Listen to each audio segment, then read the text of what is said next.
Life doesn't always go the way we want, and her life was no exception. It was full of difficulties and confusion. She just wanted to live long and peacefully. A young dark-haired man lies unconscious on the grass. A worried voice addressed the man on the ground, asking about his well-being. A frightened girl in an elegant dress knelt down next to the man. She was puzzled by the fact that she found herself in an unpleasant situation. Covering her face with her hands due to severe shock, the girl looked at him and could not believe that she was able to knock down Duke Raka Aintia himself. Duke Rak Aintia was the main villain. He imprisoned the main character and then, teaming up with monsters, attacks the imperial family. The girl believed that it was better for her to leave before she was noticed, because if someone saw them together from the outside, she would have problems. A voice was heard nearby, someone calling his brother. It was Aisha Aintia, Raka's younger sister. The girl approached and saw what had happened. She was very alarmed and wanted to know why her brother was lying on the ground unconscious. Behind Aisha, Delkine Aintia hurried towards them. He was the younger brother of Duke Raka Aintia. Delkane saw that his brother could not open his eyes and assumed that he was already dead. The younger brother and sister arrived in time and looked intently at the girl sitting next to the lying man. Aisha asked her if it was she who killed Rock. The girl put her hand to the back of her head and guiltily asked them for forgiveness. She insisted that there was some kind of misunderstanding. The children were furious. A large snake appeared behind Aisha. She accused the girl of the fact that her brother died because of her. Delkane supported his sister and called the girl a vile priestess. They blamed her for deceiving her, and in their opinion, it was because of the girl Raka Aintia was in such a state. But this was not true. Their brother was alive, but they didn't let the girl say it.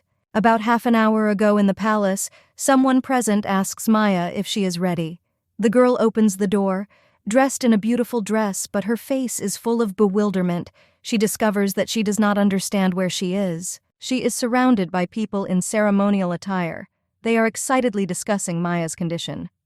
The girl does not realize what is happening. She only remembered exactly how she fell down the stairs and died. Having come to her senses a little, she realizes that she is the center of attention. One of the men anxiously asks the girl if she feels bad. The girl hears her being called Maya and finds the name familiar. After thinking for a while, she suddenly remembers the name Shakir Flower. Flower Shakir was the title of the last book the girl read before she died. Assuming that she was the same Maya, who is a minor character in the novel Shakir Flower, the girl cannot believe it and thinks that it is a dream. Having come to her senses a little, she tries to understand what is happening around her and asks the man again about what they want her to do. The man was surprised by the girl's forgetfulness. He reminded her that earlier Maya herself had said that she would go to the prayer room before giving the blessing. They explained to the girl that today was a sacred day and strength was supposed to awaken in her. Everything that was happening around her seemed to be true, and she began to come to terms a little with the fact that she was Maya. In the book that the girl read, there was Emperor Kynes, who received blessings on the day of the awakening of the powers of Maya. And about a year after awakening, Maya gave all her strength to save Emperor Kynes and then fell into eternal sleep. It was not clear to the girl what ability should awaken, but she remembered that a year later Maya was bleeding. Frightened that she was literally created for the purpose of giving her life for Emperor Kynes, and only because of this she would have to die, the girl began to tremble. She decides to stall for time or stop the ceremony altogether. The girl declares that she has something to confess, but one of the women present says that they have no time left for this. Maya panicked. She exclaimed that this was very important. The priestess agreed to listen to her. The girl sighed, placing her hand on her chest. She said heavily that her powers had not yet awakened. The woman emphasized that this is impossible. The girl tried to protest, but she was accused of lying. She didn't understand why the priestess was so confident in awakening her powers. The woman approached Maya, took her hands, and asked her to let her check. The priestess whispered something indistinctly. The girl watched her in surprise, not understanding what she was doing. They began to shine, becoming covered with a small dome. The woman fell silent. She looked menacingly at Maya, emphasizing that her abilities had definitely awakened. The girl was surprised. She was interested in how the priestess was able to determine this in one touch, and they told her to proceed to the altar. Maya was very scared. The woman said that Maya should never forget about elegance and nobility. She is the daughter of God. The girl didn't know what else she could come up with in order to avoid her fate. She looked at the clergy waiting for her and wondered whether she should bless Kynes and allow herself to die in agony in a year. And Maya announced the start of the action. Sitting on her knees, she crossed her fingers, closed her eyes, and suggested that they begin to pray to their god Teredos. She couldn't believe what was happening because she had only recently died out of stupidity. The girl could not afford to die again, and even so unfairly. But to do this, she needed to escape from the temple. Maya opened her eyes and saw the doors wide open. She thought that now, during prayer, everyone had closed their eyes. And fortunately, there was no one near the doors either. This is the perfect opportunity to escape. She stood up, grabbed the hem of her dress, and rushed forward. The priestess and priest noticed her and shouted after her. Running out of the temple, the girl waved her hand at them, happily wishing everyone a happy stay. She decided that she was renouncing what was destined for her in this novel, and Maya goes in search of her happiness. The clergy realized it. They shouted that she needed to be captured, and the girl accelerated greatly, not giving them a single chance to catch her. This is how a minor character from the novel Shakir the Flower made her first escape in order to survive. Maya ran through the forest. A bird flew after her, asking if she could hear her. The girl did not immediately understand whose voice it was. The bird said that if she ran away like that when her powers awakened, she would not be able to find out what would happen to her. The bird ordered Maya to return to the temple. She introduced herself. The bird turned out to be the god Teredos himself. He explained that the girl could now hear him because her powers had awakened. Maya did not stop running, looking questioningly at the suspicious bird. Teredos said that apparently he had reached puberty and handed everything over to Fortuna, after which he fell asleep. He asked if she was running away now, or if it was just a walk. The girl grumbled, recommending that the bird disappear or remain silent.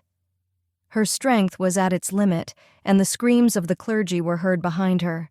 They spotted Maya, and she continued running, thinking she needed somewhere to hide. After some time, she exhaustedly pressed herself against a tree and sat down, leaning against it. The annoying bird asked if Maya thought anything would change if she ran away from the temple. And did something happen there that he doesn't know about? Maya replied that if she had not done this, she would have died within a year. Teredos asked in surprise how she knew this. She wanted to explain everything to him, when she suddenly realized that, apparently, even the god Teredos did not know that they were in a novel and that she was not the real Maya. The girl looked away, saying that it just seemed so to her. Lately she had often been having prophetic dreams. The bird looked at her suspiciously. The girl believed that first she needed to hide the fact that she was not the real Maya. Teredos laughed. He said, Fortune was playing a little joke. Maya will not die but will just fall asleep forever. She awkwardly asked what the difference was. God explained that her body would fall asleep and her soul would go to him forever. Maya exclaimed that this was the same as dying. She got up and moved on. He asked if she could wake up one day, would she choose the temple? The girl asked how long it would take for her to wake up. Teredos guessed in about 100 years. She looked at him indignantly, asking if he didn't feel sorry for her at all. Teredos did not understand her reaction, saying that it was his rule to love everyone. Maya noticed that he must love Emperor Kynes the most. God replied that he has more feelings for the child who has his gift. He guessed that this poor fellow must have lost sleep because he had invaded the realm of the gods in a human body. This is Kynes' fault. He knew that if he used divine power too much, he would no longer be able to sleep normally. Teredos suggested that some things are inevitable in people's lives. Maya snapped in annoyance, saying that, come to think of it, she had to run away too, because it was an inevitable situation, after all. She was the daughter of a god. Pointing out to Teredos that nothing can be done about it, he'll have to find someone else. The deity was surprised by the girl's words. Maya said perhaps there is someone who can put the emperor to sleep just by touching him.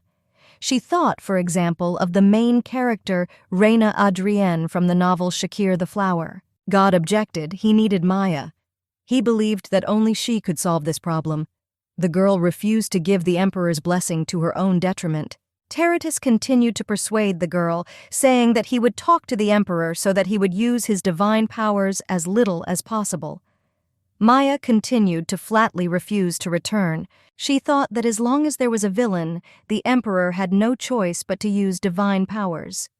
The villain of the novel is Raka Antia. He kidnaps, imprisons, and even threatens others to get the heroine. Therefore, Emperor Kynes had no choice but to use his divine powers to protect her. The girl never wanted to allow herself to be sacrificed. Tacitus exclaimed, inviting Maya to think again, emphasizing that they could not continue like this. She clenched her fists, saying that there was nothing to be done. She felt that she was in danger, like when she ran away from the temple. Her crazy gaze was aimed at the bird. God asked her to calm down. She began to run after the bird, trying to catch it. Tacitus noticed that Maya was as slow as a turtle, which angered her even more. He was nervous that she would still be able to catch him, but continued to mock him. Suddenly, he disappeared. The girl walked, searching the forest, but did not find him. And then she saw something in the foliage and grabbed it. An unknown, surprised voice was heard. It was not a bird, but someone's head. The girl noticed how pleasant and soft her hair was, but she was more interested in who it could be. Tacitus flew up to her, sarcastically saying that she definitely didn't catch him. She felt awkward. The bird asked why she immediately decided to grab him by the hair. Realizing this, the girl threw her head away in shock. Coming out from behind a bush, she saw a man lying on the grass, apologizing. She asked if he was okay, but the man didn't even move. The girl thought with horror that after escaping, she immediately became a killer. She sat down next to the body in shock. Turning to Tacitus, she said, "How can this be?" Turning around, Maya finds that the god has escaped despite being an accomplice. Putting her fingers to the man's nose, she felt his warm breath. So he was still alive. She thought that after a concussion he would be like a vegetable. The girl heard the screams of his brother and sister. The girl claimed that there were no flowers here. Seeing their brother, they were horrified and rushed to him, asking why he was lying there and whether he was dead. They noticed a girl next to him. The children asked if she was a priestess, claiming that people were right in saying that they were all vicious. They demanded an explanation. Maya apologized, saying there was a misunderstanding. The girl exclaimed what a misunderstanding we were talking about, because they only wanted to find the shakir flower. The boy shouted that it was the priestess who was to blame for the death of his brother. Maya tried to calm the children, claiming that their brother was alive, but the children were firmly convinced of his death. The boy ordered his sister to kill the girl. She happily agreed and began to emit black magic. Maya got scared, seeing that Aisha can also use black magic. She said that she could save him, and the brother told Aisha to wait. Placing his hand on her shoulder, he said that what the priestess was saying might be true. Aisha was surprised, saying, "Is he really trying to dissuade her now?" Maya mentally admired Delcane. The girl asked how she could save her brother. The boy emphasized with a completely serious look that she was an adult. He reminded her of her brother's words that an adult can only revive someone once. He asked his sister if she remembered how he saved Puiri, whom they raised together. She remembered saying that after Puiri came to life, he became so strange, he did not need water or food. The girl concluded that the villain saved the pet using black magic. She wondered if they believed what Raka said. The girl could not even imagine that they were so naive, because in the novel there is a scene where they mocked the main character. The boy folded his arms across his chest and declared with complete confidence that in any case, the priestess could revive his brother. Although, of course, he was not dead, but who would listen to the priestess? The children turned to the evil sorceress. Maya smiled, asking what they wanted. They ordered her to revive their brother immediately. The girl agreed, saying that she would definitely save him. Aisha ran her finger near her neck, saying that if she didn't succeed, they would kill her. Maya thought how cruel she was and suggested moving the man first. She understood that Raka needed time for him to wake up. She prayed that he would not become a vegetable. They headed to the forest house. All three carried the man on themselves. They were sweating. He was very heavy. The girl was very tired of dragging him. Aisha grumbled if she was going to lay it all on them. Maya suggested taking a short break to get some rest. Aisha wanted to support the girl's idea, but her brother told her not to fall for it. He insisted not to stop to rest, because then he would have to put the body on the floor. They made every effort to drag the Duke of Rock to the bed and lay him down. After catching her breath a little, Maya examined Rock's body. It was stronger than she had initially thought. It just looked very weak now. Aisha pulled the girl by the dress and ordered her to save her brother. Maya asked to wait a little because she was very tired from carrying her brother's body, but Aisha still insisted on her own. Delcane asked his sister to wait on this. He believed that if they rushed to revive now, Maya might die and then they would not be able to save her brother. Hearing this from Delcane, Maya suggested that it would now be beneficial to establish communication with him. She began to talk more about her fatigue, persuading them to rest longer. The girl had a cunning plan. She believed that if she could negotiate with Aisha's brother, then she could control her too. Maya began to giggle happily. Seeing this behavior of the priestess, Aisha pointed at her and called her a villain. Delcane saw that everything was fine with the girl and took back his words. Realizing that she won't be able to get out, the girl agrees, and she promises to try to save Rock, but she will need the help of his brother and sister. Delcane did not trust Maya. He showed his index finger and stated that his brother himself saved Pwiri without anyone's help. The girl explained that this was due to the fact that he had excellent skills. The Duke's younger brother and sister began to praise him, which made Maya laugh a little. Raka was a great black magician who could rival the main character's strength. The children agree to the girl's request and enthusiastically declare their readiness to help. Delcane wants to know what they can do to revive his brother. Maya thought that the children of Duke Aintia's family could not live in this quiet hut, and therefore asked her brother and sister about whose house this was. Delcane, although he does not understand the reason for such interest in this place, still explains to the girl that they are in a temporary house, which their brother arranged for them to collect shakir flowers. The shakir flower got its name in honor of the first woman who discovered it. This flower was known for its excellent calming properties. Emperor Kynes often used this flower because his health was unstable due to divine power. First, Maya asked Delcane to pour some water into a basin and bring it along with a towel. The boy immediately rushed to fulfill this wish. There were no tasks for Aisha, and she wanted to know the reason for this. Maya reassured the girl that her brother's help would be enough. Not believing the girl's words, Aisha was indignant and reproached Maya for not taking saving Rock's life seriously, and in response, the girl urged her to believe her words. Having thought about the situation well, Maya suggested that Raka might try to kill her when she wakes up, and for this, she needs a weapon for self-defense, and she comes up with a task for Aisha. Maya asks the girl to bring her a frying pan. Aisha is very surprised by this and wants to know how the frying pan will help the girl revive her brother.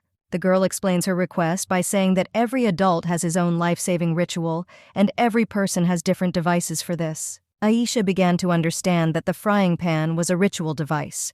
Maya confirmed her guesses and added that it was a huge secret that she had to take with her to the grave, but she had to tell it to the girl. The girl hoped that Aisha would believe this obvious lie.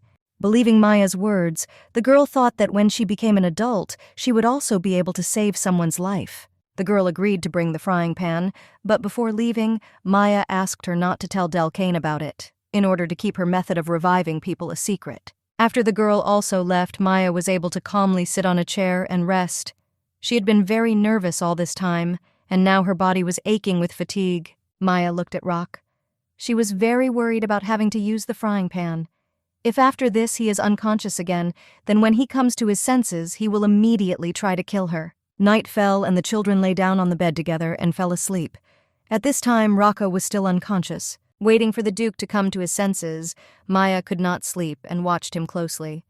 She took the frying pan in her hands and did not let go of it for a minute. The girl drew attention to the window that was located in the hut. She came closer and opened it.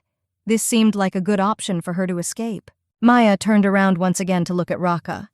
She planned to hit him with a frying pan and escape before he woke up and tried to kill her. Suddenly, a voice was heard in the hut. He forbade the girl to carry out her plan. Maya was very scared because except for her, everyone else was asleep. A frightened girl notices a blue bird on the windowsill and recognizes it as the god Teradus. He tells her to put the pan down now. Teradus blames Maya for thinking about killing a man. The girl makes excuses and asks him to speak more quietly so as not to wake up the others. God calms the girl. Now only she can hear his voice, and adds that not everyone is given the ability to hear the voice of God. Maya decides to ignore Teradus and swings the frying pan at Raka. The bird immediately rushes to stop the girl. God categorically forbids her to do this. Teretis stops the girl and blames her for trying to kill Duke Rock. God felt that the man was still alive and Maya should not have killed him. The girl explained to the bird that she was doing this not because she wanted to kill the man, but just wanted to save herself. God objected to her, because if you hit Rock with all your strength, you can kill him. Hearing this, Maya was a little puzzled and could not believe that just like that, a villain with black magic skills could die from one hit with a frying pan. Maya told Teretis not to interfere with her because she also wanted to live. God told the girl that he did not understand her desire to cling to her life. He believed that everyone had their own destiny. The more she listened to God's persuasion, the more she disliked it. Maya increasingly realized that she should follow her destiny, and Teretis supported her thought and ordered her to return to the temple. The girl once again considers God's offer to trust her fate and return to the temple and decides not to do so. She intends to change her destiny. She takes the frying pan again and heads towards Rock. Teretis agrees with the girl's opinion and persuades her to stop, but Maya is sure that she will die if she does not do this. The bird promises her, in the name of Teretis, to take full responsibility for ensuring that the girl does not die. Maya listens to his proposal incredulously. Believing the bird's words, the girl sits on the edge of the bed. She cannot understand why Teretis boils her down so persistently and believes that he is not at all like a god. Maya looks at Rock and asks the bird why God cares so much about this villain. Teretis explains to the girl that the Duke of Raqqa is a very important person. The girl, looking at the sleeping man, catches herself thinking that Teretis really does not know that he is in the novel, or he simply believes that it is important to have a negative character in the novel. She assumed that then the relationship between Reyna and Kynes would not deepen without a villain, or that there was some additional story in the novel that the girl had not read. In any case, in a few days it will no longer matter to her. Morning has come. Maya was sitting on a chair and sleeping with her head on Raqa's bed. Teretis watched her from the window and thought that before the girl had behaved completely differently. God remembered her as gentle and modest. Previously, he was worried that she looked very weak, so he decided to make her physical attributes stronger than other people. According to Teretis's plan, the girl was supposed to return to his arms by the age of 25. Now he believed that Fortune's prophetic dream could have greatly frightened her. Teretis had previously argued that there was no need to interfere, but now he saw how the girl had become stubborn and purposeful. In addition, the threads of communication that enveloped Maya were very twisted, and everything was much more complicated for her than for other people. God knew that the girl also had a special connection with Raqqa, and the Duke, on top of everything else, definitely uses black magic. Teretis did not wait for the girl to wake up, and the blue bird flew out of the window. God was very interested in what would happen in the end. Having come to his senses, the Duke sits up on the bed and touches his head with his hand, because it hurts him very much. He tries to remember what happened and notices a girl by his bed. Raqqa suddenly had a flashback to how she had sneaked up behind him and grabbed him by the hair and then thrown him to the ground. The man smiled and wondered for a moment whether it was worth killing her. He could not imagine that a girl could allow herself to grab him by the hair and throw him to the ground. Raqqa extended his hand towards her to kill her, and a dark, magical aura began to appear behind him. He suddenly stopped and thought about the fact that he had not reacted to her then. The girl looked very pale. It seemed to him that her neck was so thin, as if it would break. She definitely looked weak. The moment she grabbed him by the hair, Raqqa felt weak and became somewhat lethargic. This feeling seemed somehow familiar to him. The man then felt the aura of black magic that engulfed him, and the hum that he heard every time he closed his eyes subsided in an instant, and he stopped feeling pain. Rock had the feeling that she acted on him like a shakir flower. He took the girl's hand to check it. This seemed very strange to him. He could not understand why he felt the same effect from the person as from the shakir flower. The girl laughed in her sleep, and Raqqa noticed it. He thought that she was dreaming something good now. The man grabbed her wrists with both hands and mentally allowed her to laugh to her heart's content, as this was the last time he thought she would laugh. He felt that his mind was clouding when he touched the girl. Raqqa could not understand what this was an unheard-of ability. Having changed his mind about killing Maya, the man decides that he has not woken up yet. Raqqa sits on the edge of the bed and intends to go see the twins. He finds a frying pan on the floor near the bed. Taking it in his hands and examining it, the man assumes that Delcane and Aisha were playing here. Raka opened the door of the room where the children were sleeping.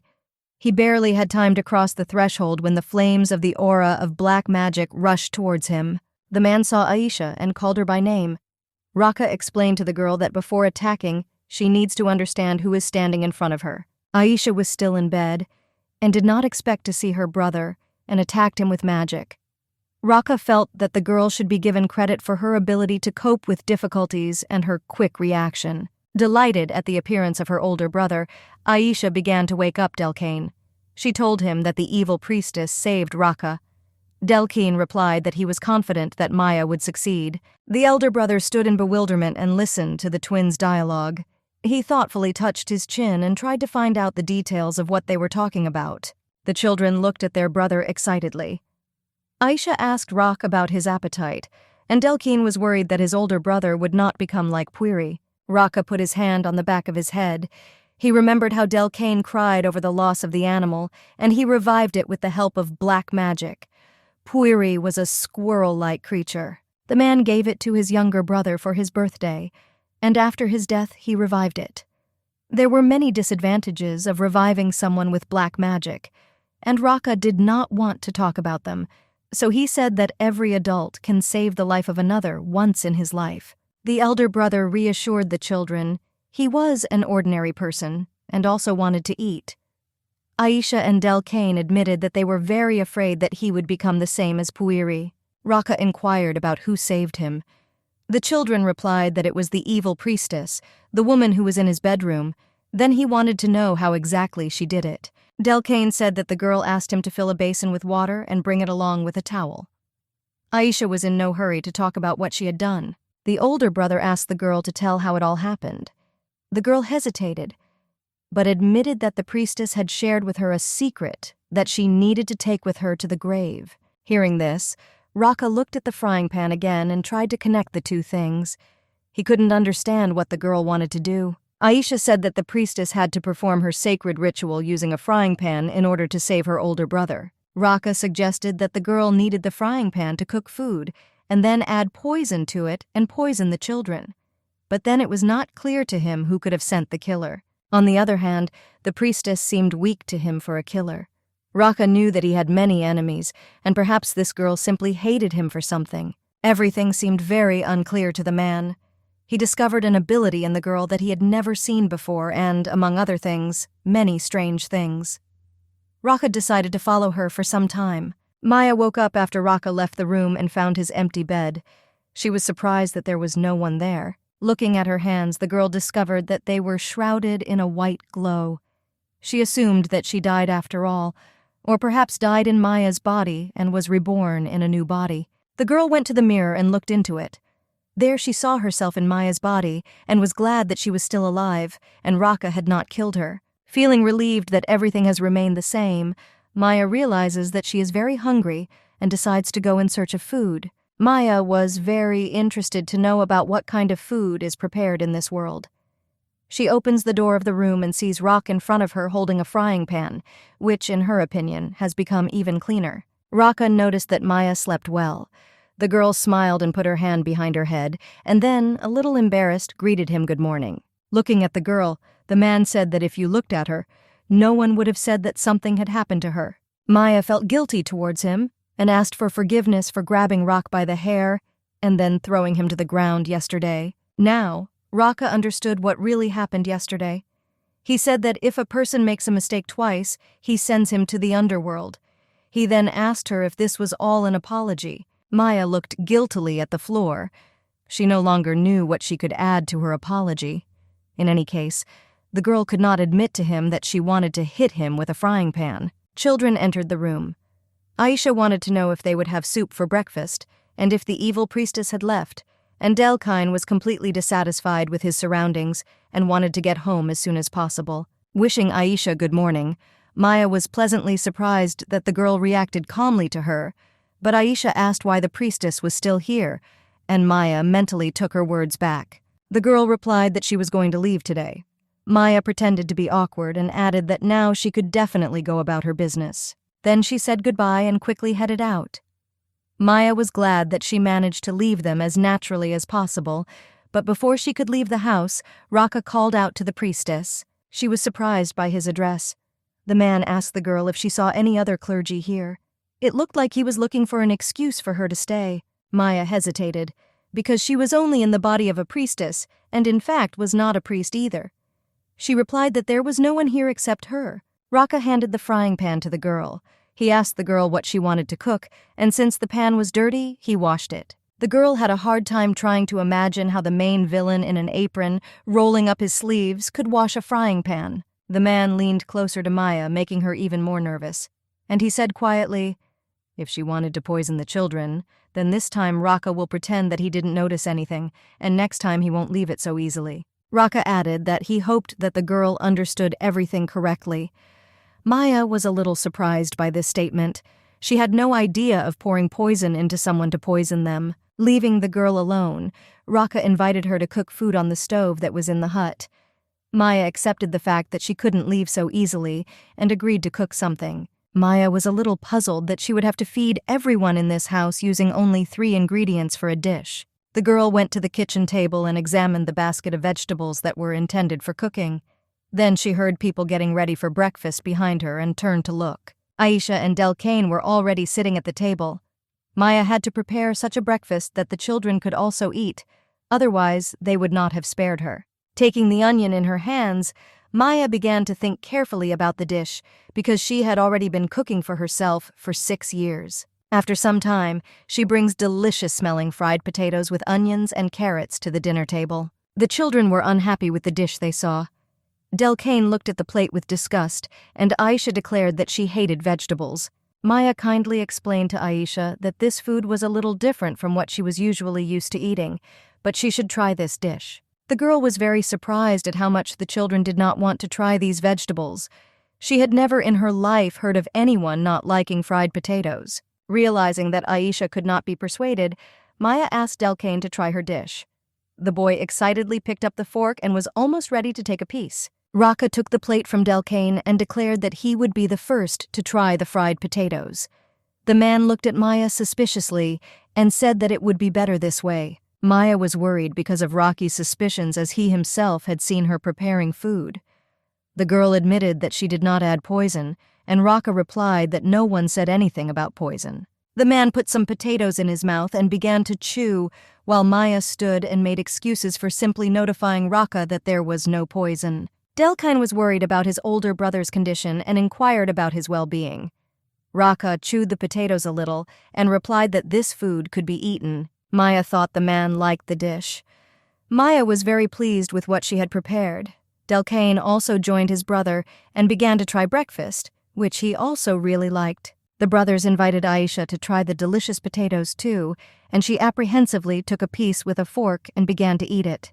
The girl looked like she liked the food too. After chewing the potatoes, the girl turned to Maya, calling her a priestess. The girl responded and was pleasantly surprised that they stopped calling her evil. Aisha liked the dish so much that she joyfully jumped up from the table and told Maya that she was hiring her to their house. Raka pointed to the priestess, saying that she would go to his house. The girl was at a loss. He ordered her to follow him as he had something to tell her. They went outside and headed behind the house. The man asked if the girl had put medicine in the food. She didn't understand him. That time it was poison. This time it was medicine. How quickly his opinion changed. She replied that she did nothing. Raka emphasized that Aisha does not let people get close to her easily. Maya thought, assuming that the girl simply liked her delicious fried potatoes. The girl answered in surprise that she had no idea about it. The man, suspicious, again asked if she had used some kind of trick, because Aisha would never have made such an offer herself. Maya smiled silently at him, trying to hide her irritation. After all, if he wanted to know the reason, then he should have asked the girl. Her silence seemed even more strange to him. He turned around and began to leave, saying that the priestess would go with them to the mansion. She exclaimed, asking him to wait. Raka turned around questioningly. The girl hesitated. She was very nervous, not knowing what to say. After all, she can interact with other characters in the novel, but she was sure that she definitely shouldn't interact with the antagonist named Raka. A terrible thought flashed through her head. Perhaps he would want to kill her, but she couldn't tell him that. so Maya said that she needed to take care of her younger sisters and brothers. Raka replied that she could take them with her to Aintia's mansion. The girl clapped her hands with happiness. She joyfully asked if it was true, awkwardly emphasizing how wonderful it is, but she will miss her home very much. The man said that she could go home once a week. Maya agreed doomedly, thinking that this was not at all the same. She began to say the first thing that came to her mind, exclaiming that she had a husband, and he was very jealous. Raka looked at Maya, puzzled, then said as far as he knew, priestesses could not marry. The girl looked at him pitifully, saying that she was not a priestess. He asked if anyone here could wear such a white outfit except people from the church. Maya said that this is not true. In fact, she likes such clothes. They are very comfortable. She began to twirl cheerfully, showing how comfortable her lovely dress was. Raka silently looked menacingly at the girl. Suddenly a crash was heard, and she exclaimed why her dress was torn. This couldn't happen. The man said that if she is comfortable, then that is her business, although her taste is rather strange. Maya awkwardly held the torn side of her dress, thinking that she had gone a little overboard with the performance. Raka asked where her husband and younger brothers and sisters were. Putting on a smile, she replied that if you go north from here, their home will be there. He asked how long it would take to get there. The girl guessed about an hour. She thought that an hour was quite a long time. He would have no way to check right now. The man thought about it, saying, as far as he knows, there are only mountains in the north. Maya scratched her head, questioningly saying maybe it was in the west. Raka emphasized that the same applies to the western part. Only in the east there is a village an hour's drive away. The girl joyfully exclaimed that this was true. Her family was in the east. She was just a little lost and did not understand which way the house was. And then the man added, in fact, the village is in the south, so everything she said earlier was a lie. She understood that she was in trouble, and specifically, Raka approached the girl ominously, pressing her against the wall of the house. She wanted to run. He asked where she was going. Maya tried to mentally calm herself and breathe evenly, saying that she would not run away anywhere, and lowering her eyes, she asked the man to move away. He seriously asked how he could trust a man who lies all the time. Maya exclaimed that she was telling the truth now. It seemed to him that she was still lying. The girl is perplexed why he takes with him someone he doesn't trust at all. She asked what she should do to make him believe. Maya decided to listen to Teradis's advice. Although her name is not so honorable, it is worth a try. The priestess asked the man if she could put her name on the line. Raka noticed that he still did not know her name. He asked what her name was. The girl began to say Ma and suddenly froze. Maya thought that if she said her real name, he would definitely think that she was a priestess, so she introduced herself as Mimir. Raka asked if she had a surname. The girl awkwardly looked away, twirling her hair on her finger. She asked if a person couldn't exist without a surname. She doesn't actually know if Maya has a last name. The clergy called her by name.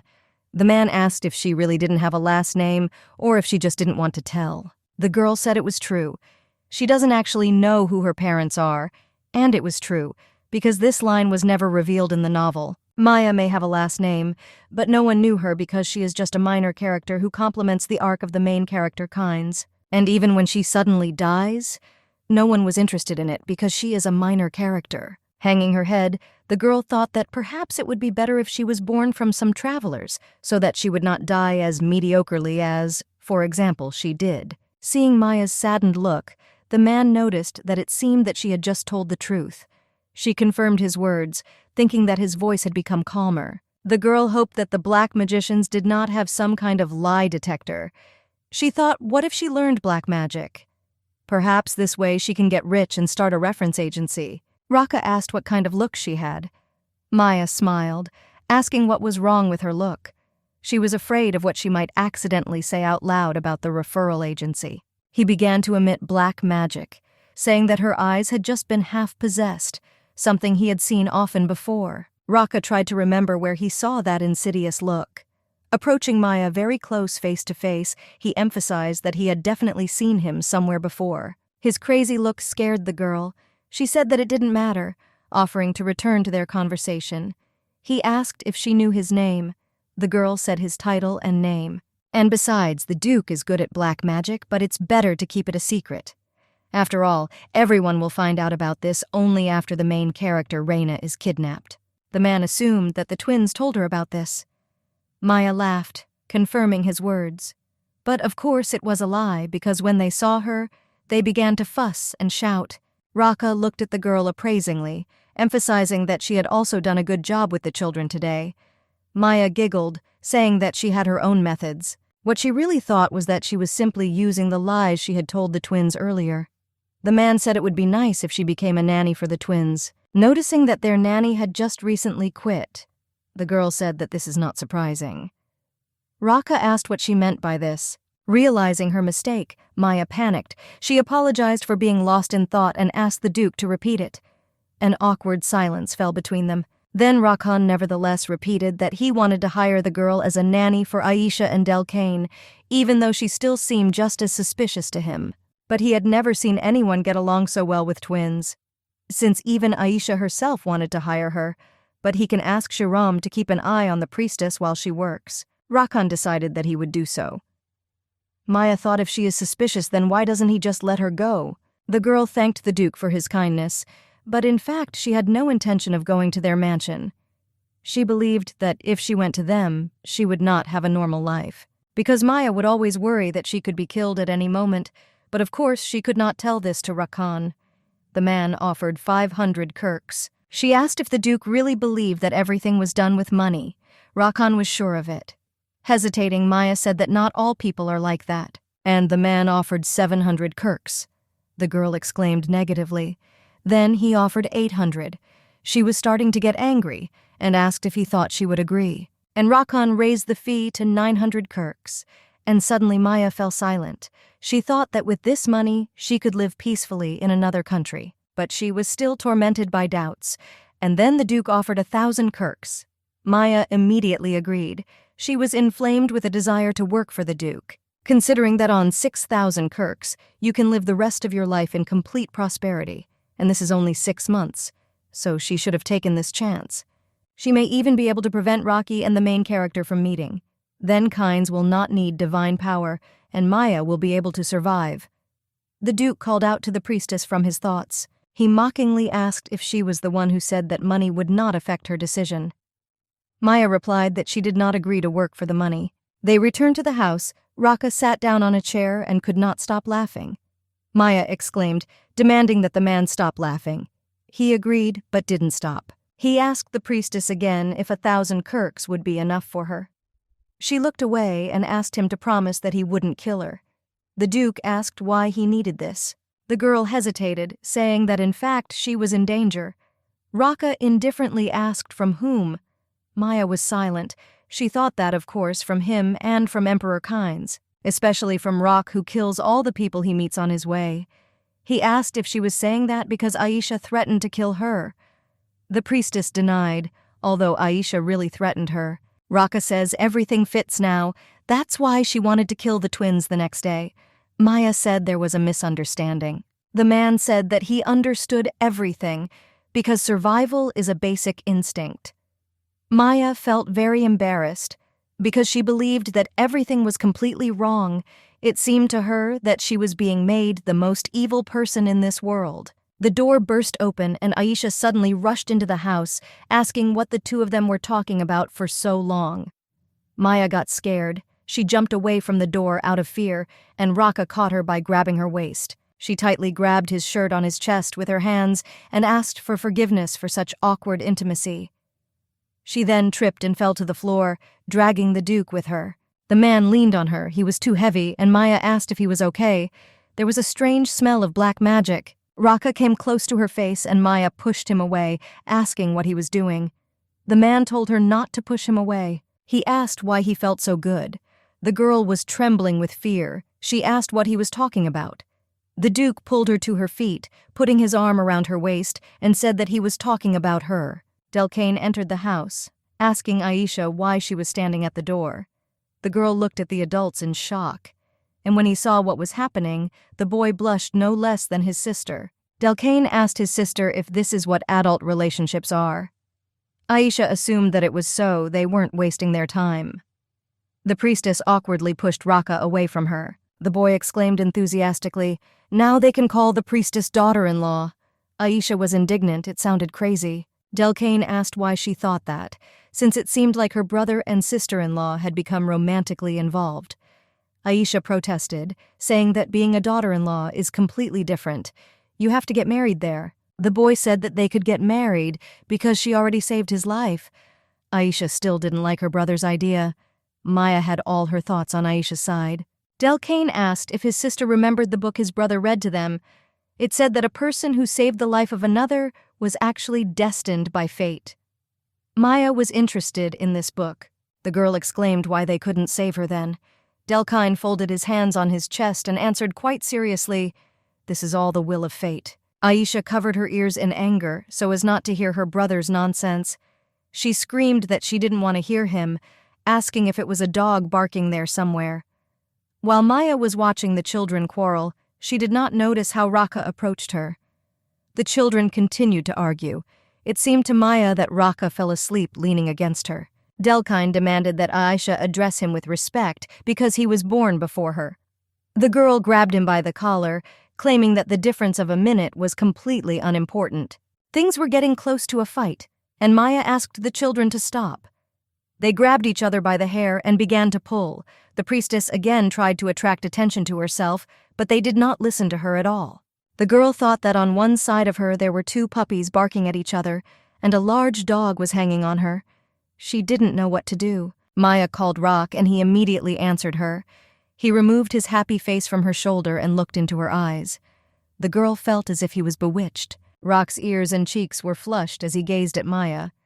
The girl apologized for calling him by name, but she couldn't wake him up any other way. The man invited Maya to continue calling him by name and hugged her again, lowering his head to his shoulder. The girl said that it was necessary to stop the twins' quarrel before it became an accident. Raka replied that this would only strengthen them. Aisha became even more angry, worried about the condition of her hair, and she began to emit black magic. Delcane exclaimed that she started first. She emphasized that her brother doesn't even know how to use black magic, he only knows how to fight. The boy noticed that it doesn't matter because his sister's head is still empty. Maya got nervous. She asked the Duke to look at the children. He agreed but remained glued to the priestess. Aisha screamed that she would not leave it like this. Delcane turned to his daughter-in-law, exclaiming to her to take care of herself. Suddenly, Raka released her from his embrace, turned around and used black magic, stopping the little girl's pranks. The girl screamed in pain. Maya fell to the floor. The house was filled with smoke. The priestess noticed that the magic even damaged the floors. Raka addressed the twins. Delcane asked him for forgiveness. Aisha grumbled that he should only apologize for himself. Raka told the girl that she would be punished for using black magic. The girl wanted to object, but the older brother did not let her say a word, saying that he warned her that she could only use black magic if something threatened her life. Aisha exclaimed that she understood this, but Delcane said that Raka would marry a priestess.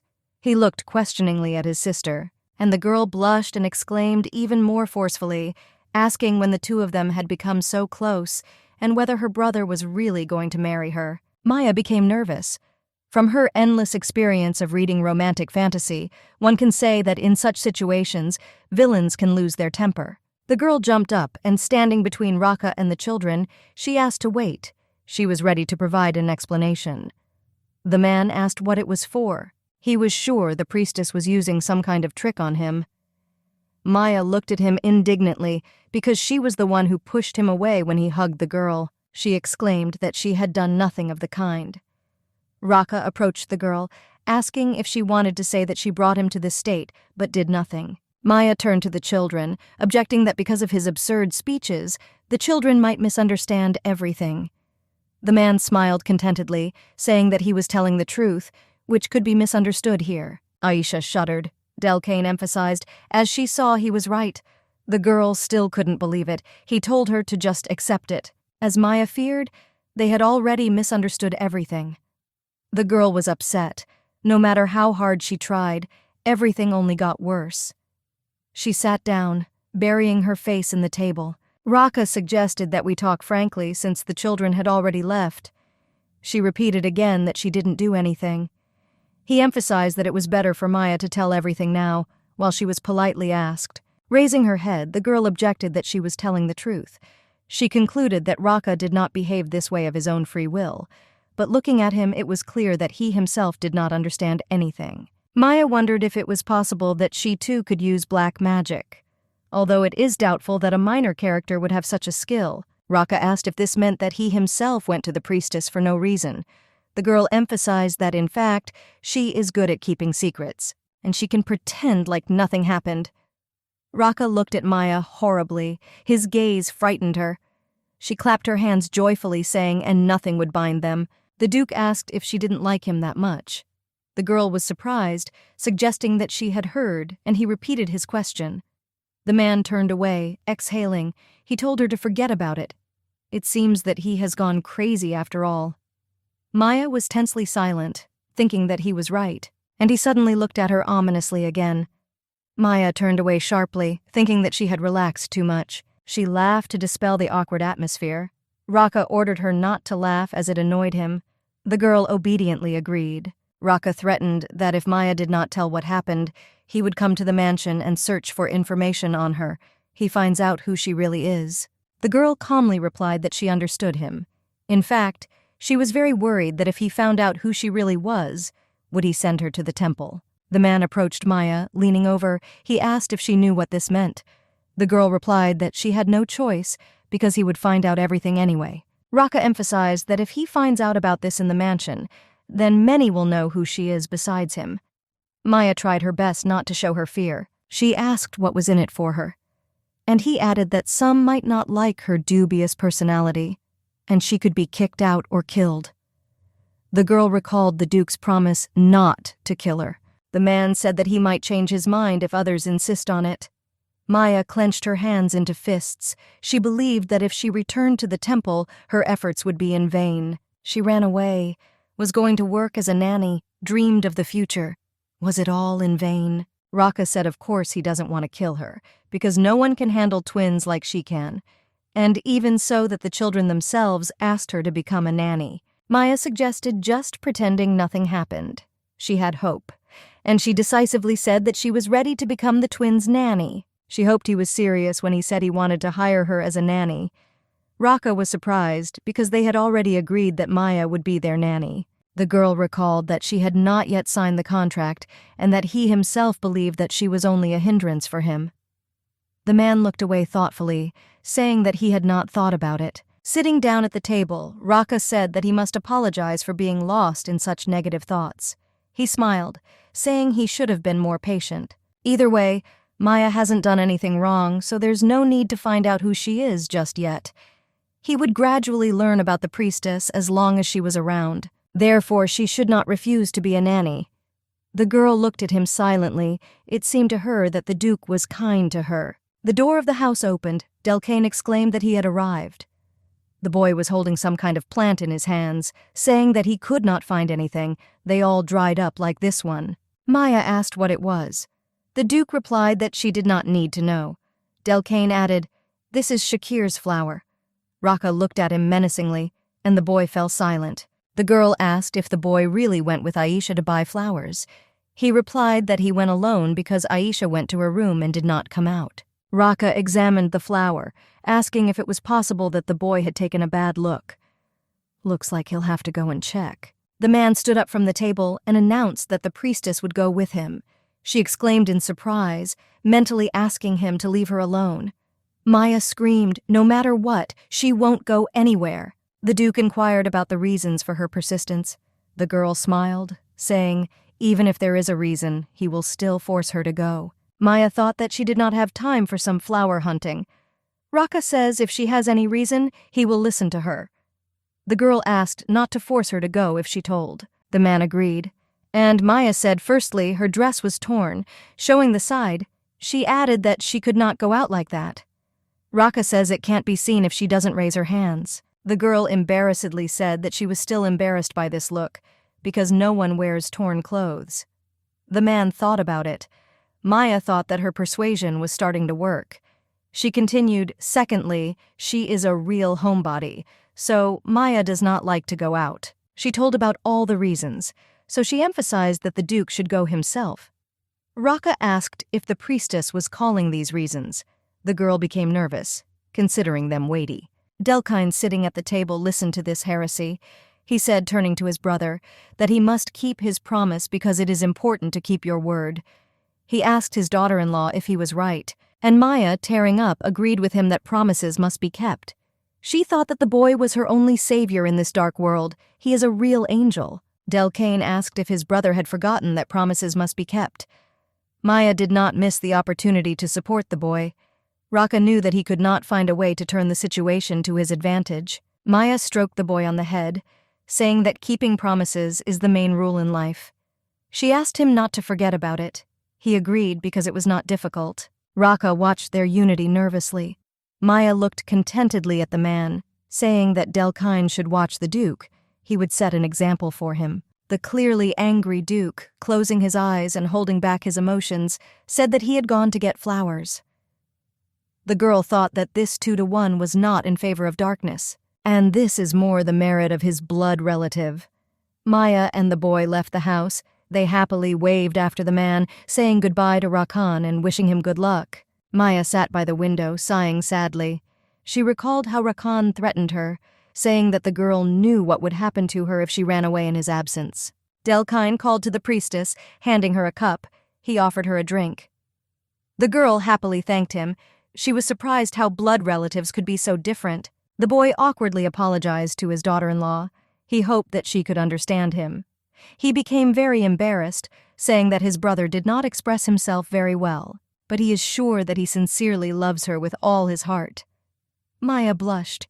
She thought it was time to sort out this misunderstanding. She stood up, saying that she and the Duke had no relationship. The boy was touched, saying, judging by her blush, she also had feelings for her brother.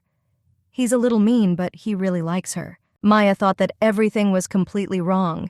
Delkane added enthusiastically that he could swear he had never seen his brother look at anyone like that. The girl tried again to explain everything as a misunderstanding, but the boy grabbed her hands, objecting that he had read about it in a book. He exclaimed that the eyes, they could not lie.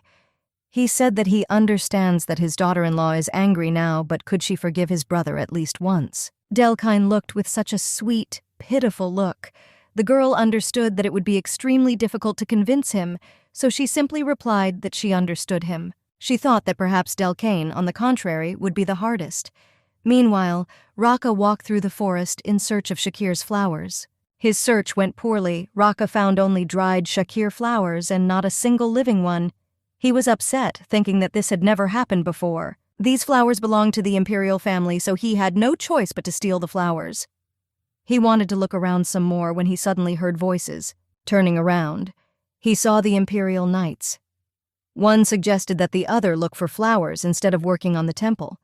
They were discussing the interrupted blessing ceremony. Raka realized that the imperial knights were secretly collaborating with the temple, which explained why they had been strangely quiet lately. One of the men noticed that the priests were telling the truth. There really were no flowers. The second suggested that they were looking poorly, ordering them to look more carefully. Raka was hiding behind a tree listening to them. He thought for a moment, deciding to analyze the information he had received. First, the emperor came to the temple for a blessing ceremony, but for some reason the ceremony was interrupted. Secondly, the imperial family also does not know where Shakir flowers grow.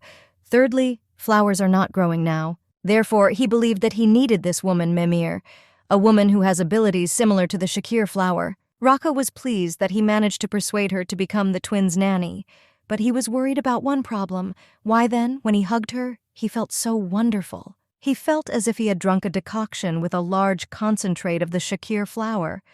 He felt as if all his energy had dried up. Raka lost control of his mind and body. He only wanted to be with her.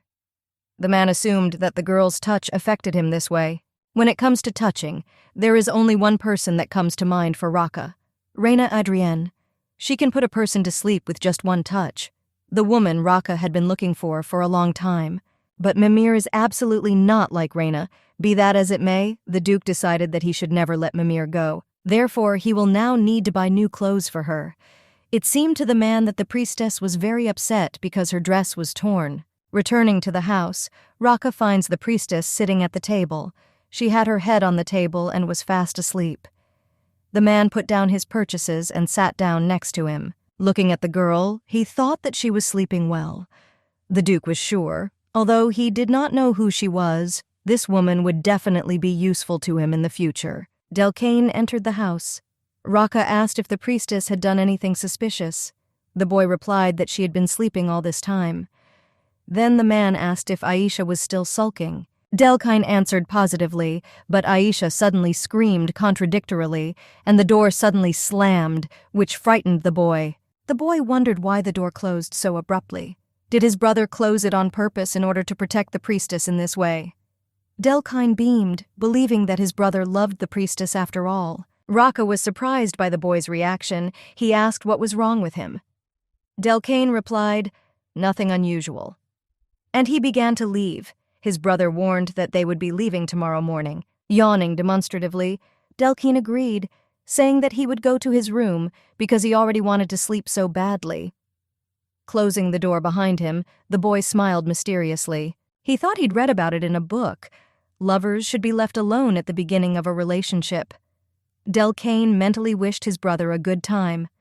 At the same time, Raka did not understand at all why his brother behaved so unusually. Maya opened her eyes, finding that it was already dawn. She did not know how long she had slept. As she stretches her arms, she discovers a blanket on her, assuming that Delcane covered her. Raka entered the house. Closing the door, he ordered the girl to go into the room. She asked if someone had come to see him and if he was expecting someone. The man replied that he didn't know anyone here. The fact that they had come through the entire forest here, Raka assumed that they were looking for something. And to begin with, the priestess should not leave the room. Maya agreed. She went to the kitchen cabinet, saying that she would take a frying pan just in case. Raka agreed. The girl thought, so what if it looks strange? It was the only self-defense weapon she could trust. Maya entered the room and locked the door, leaning against it. She stood quietly, clutching a frying pan in her hands. The girl pressed her ear to the door. Judging by the sound of the door opening, she wondered who it could be. The Imperial Knight apologized to the Duke for disturbing him so early. Raka crossed his arms, saying if they were truly sorry, then they would do well to leave here as soon as possible, and since they have everything, he leaves. The knight panicked. He exclaimed that they had one question. He asked if the young master had seen a blonde with blue eyes here. Maya heard their conversation and was very scared. Raka replied that he had not met any girl here. The knights wanted to check this personally. The Duke asked if they planned to search someone else's house without permission. The knights presented him with a document certifying that they were Imperial Knights, in the hope that it would be suitable. The knights entered the house. Maya stood under the door, holding the frying pan tightly. She was shaking all over with fear, thinking that it was just one blow. She couldn't make a mistake. The men opened the door to the room. Raka said that it was better not to go there. This is his brother and sister's room. They are a little wild. Seeing the strangers, the children screamed. Aisha exclaimed who they were to enter their room. Delcane told his sister to grab the knight.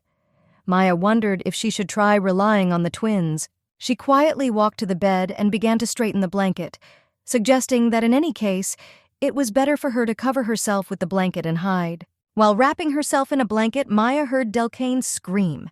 She was very excited. He was the only angel on her side. The boy screamed, ordering the knight to let him go.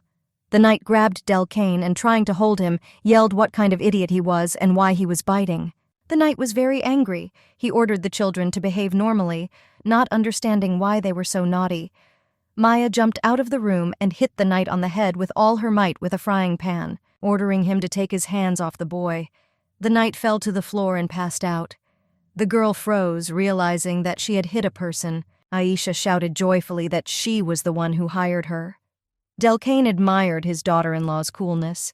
Next to them lay another knight, who was knocked out by the girl. The children could not stop admiring the girl, praising her on how great she was.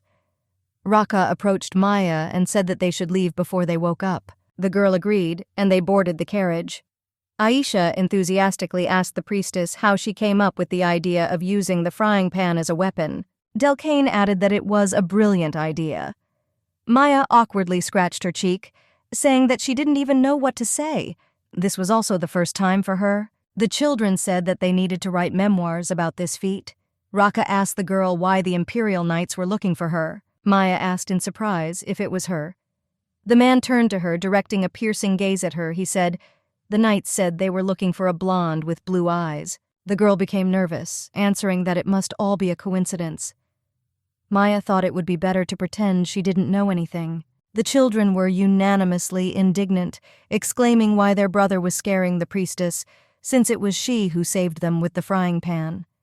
Maya was so very happy about their protection. Aisha shouted that the priestess should not marry her brother. She would do more for her, so the girl invited the priestess to become hers. Aisha asked if she just sounded cool. Delcane replied that not at all. He asked if the daughter-in-law had gone crazy. Why should she become Aisha's property? Maya smiled awkwardly as she listened to the children argue. The girl exclaimed that in any case she was the one who hired the priestess, so she was her. She leaned towards the girl, asking if she was hers. Maya replied that hiring someone does not mean that that person is now the property of the employer. Aisha decisively said that she was hers, having clarified that she is not her brother, but her, and she will never give up what belongs to her. The girl was scared.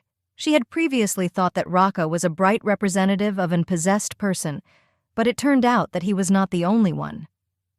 The man smiled, saying it's good that she doesn't give away what belongs to her, but she must look at the enemy and then act. Raka emphasized that technically only he can hire people. Aisha recalled that it was she who suggested hiring a priestess. The man said that in this case she should try not to lose her. There was a tense atmosphere in the carriage. Maya really wanted to jump out of it. The carriage arrived at the estate. Raka entered the office, thinking that the girl was wanted by the imperial family itself.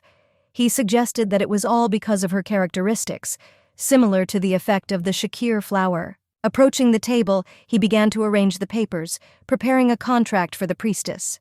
Raka was very serious. He couldn't lose her, especially now when all Shakir's flowers had withered. The Duke took out a pen and began to write. The door opened and Shirami Ragi, Raki's assistant, flew into the office. He awkwardly asked to be forgiven for being late. The Duke noticed that Shiram had become very relaxed in his absence. The man exclaimed that this was not so. He tried to do everything correctly. Raka asked if there was news related to the imperial family. The assistant hesitated, saying that there was no such thing. But since yesterday there have been rumors that a daughter of a god appeared in the temple of Teritus. I think her name is Maya. Raka folded his arms and asked if she had any powers. Shirom replied that they did not have such information and would need to conduct an investigation to find out. The Duke ordered his assistant to take care of this and also to find out everything about the woman he brought to the mansion, only secretly from everyone. Shiram agreed plaintively and moved towards the door. But Raka called out to him, ordering him to tell that woman to come to him. Looking at the document, the Duke believed that this should be enough to conclude the contract. He remembered an important detail. Raka added a payment of 1,500 kirks to the contract, and the priestess was obliged to sleep with him every night. Maya held the contract in her hands and couldn't believe her eyes when she saw the payment. She held the document up, examining it in the light, and wondering if the Duke knew who she really was. Would he then throw money around like that? After waiting for a long time, the man asked if she thought the payment was low. Maya denied his words. After asking the Duke why he decided to give her such a salary, smiling, he asked if she had read all the terms of the contract. Maya began to carefully read the conditions. Housing and food are provided. She was also pleased with the presence of a clause prohibiting killing her and payment in the amount of 1,500 kirks. And suddenly she froze, then asked what the last point meant. Raka made it clear that as it is written, so must be understood. The girl clarified whether they would spend the night in the same bedroom. It scared her that this had to happen every night. The Duke jumped up and went to Maya to pick up the contract, saying that he forgot to add something else. The girl turned away in panic, clutching the document to herself and asking the Duke to wait. She emphasized that the Duke hired her as a nanny for the twins, not for him. Raka stopped, replying that he understood that. Maya asked him if he was sure of this. After all, he must understand that the last point is different from what they talked about earlier. The girl looked intently at the Duke, waiting for an answer. The man hesitated. After thinking a little, he asked what if he said that he really needed her. Maya objected, because she could not do anything for him. Raka emphasized that there was something she could do. The girl panicked, not understanding what he meant. She blushed, thinking, this is not what first comes to her mind. Does the Duke really want her to serve him at night? Raka had never seemed like such a character to her. The girl screamed, flatly refusing to serve the Duke at night. Raka hesitated, clarifying the meaning of the word serve in her sentence. Maya asked if this is not so. Then what is the reason? The man replied that he wanted to add something, but she herself did not give it to him. In a trembling voice, she clarified what exactly he wanted to write. Raka replied that he wanted to write in this paragraph, "We will only hold hands." The girl thought, holding hands eventually turns into hugs and kisses, and in the end, everything goes to the same outcome. Maya replied that now she will not wash herself before bed and will wash her hair once a week. Raka first asked what this meant, then thoughtfully replied that he would take it into account. The girl was angry with his answer. She was interested in what he was going to take into account. Maya exclaimed that she didn't want to tell him this, but she was actually having trouble sleeping. Beats in his sleep, speaks, snores, and grinds his teeth, and she happily emphasized that she also drools in her sleep. Raka looked at the priestess silently. She believed that now he would definitely cancel the last point. After all the things she named seemed terrible to her. Raka said that this is all very serious. Maya happily suggested that in that case, she would not bother the Duke. Therefore, it is better to cancel the last point. The man continued that nothing could be changed.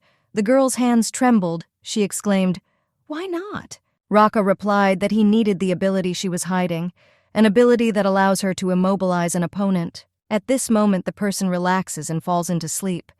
The girl assumed that he knew that she was Maya, but she could not return to the temple. Maya agreed, on one condition.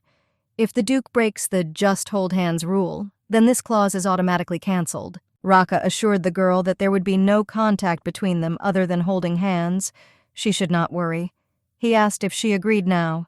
The priestess placed the contract on the Duke's desk, asking him to add one more thing. He must hide her, and no matter what, not send her back to the temple. Maya believed that she had to protect herself as much as possible, so she asked if Raka could add this clause. The man agreed if she really needed it. The girl enthusiastically asked the Duke to quickly write it down. Raka asked if he could now sign this contract. Maya agreed. She picked up the contract, thinking that she needed to sign it quickly before the Duke changed his mind, and she gave it back to the Duke. Looking at her signature, the man asked if her name was Mimir. The girl replied that her real name was Maya. Raka asked her again, then looked strangely at the signature. He asked the girl if she was Maya from the temple of Teritus. The priestess hesitated. She replied that she had to go, and ran out of the office. Maya walked along the corridor excitedly, convincing herself that everything would be okay. And who knows, maybe she was lucky. Walking into the room, she breathed a sigh of relief. Now she didn't have to worry about Raka finding out about her true identity. The girl thought it turns out that her ability worked on Raka, but she was interested in why she was completely fine. Apparently, this ability is completely different from the blessing effect. Perhaps she is not using her ability, but simply passing it on. Looking at her hands, Maya wondered why Raka needed her ability. The screams of children calling for the priestess were heard. Maya turned around, not understanding where the sound was coming from. The children shouted joyfully that they were here, at the fence of her balcony, and invited her to go play with them. Delcane asked if his daughter-in-law had finished talking to their brother. Maya was surprised by their appearance. Looking out onto the balcony, the girl saw that the children were hanging on the railing. She emphasized that it was dangerous to hang like that and asked them to move away so she could climb over to them. Going down to the twins, the girl asked what they were doing here. The children hesitated. Then Delcane exclaimed that Aisha said that she did not want to train and ran away. Aisha angrily asked her brother why he was telling this. After all, she asked him to keep it a secret.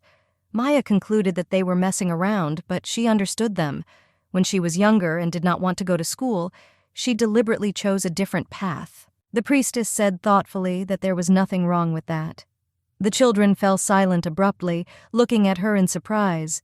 Aisha enthusiastically said that she really liked the priestess. After all, she is good at understanding people.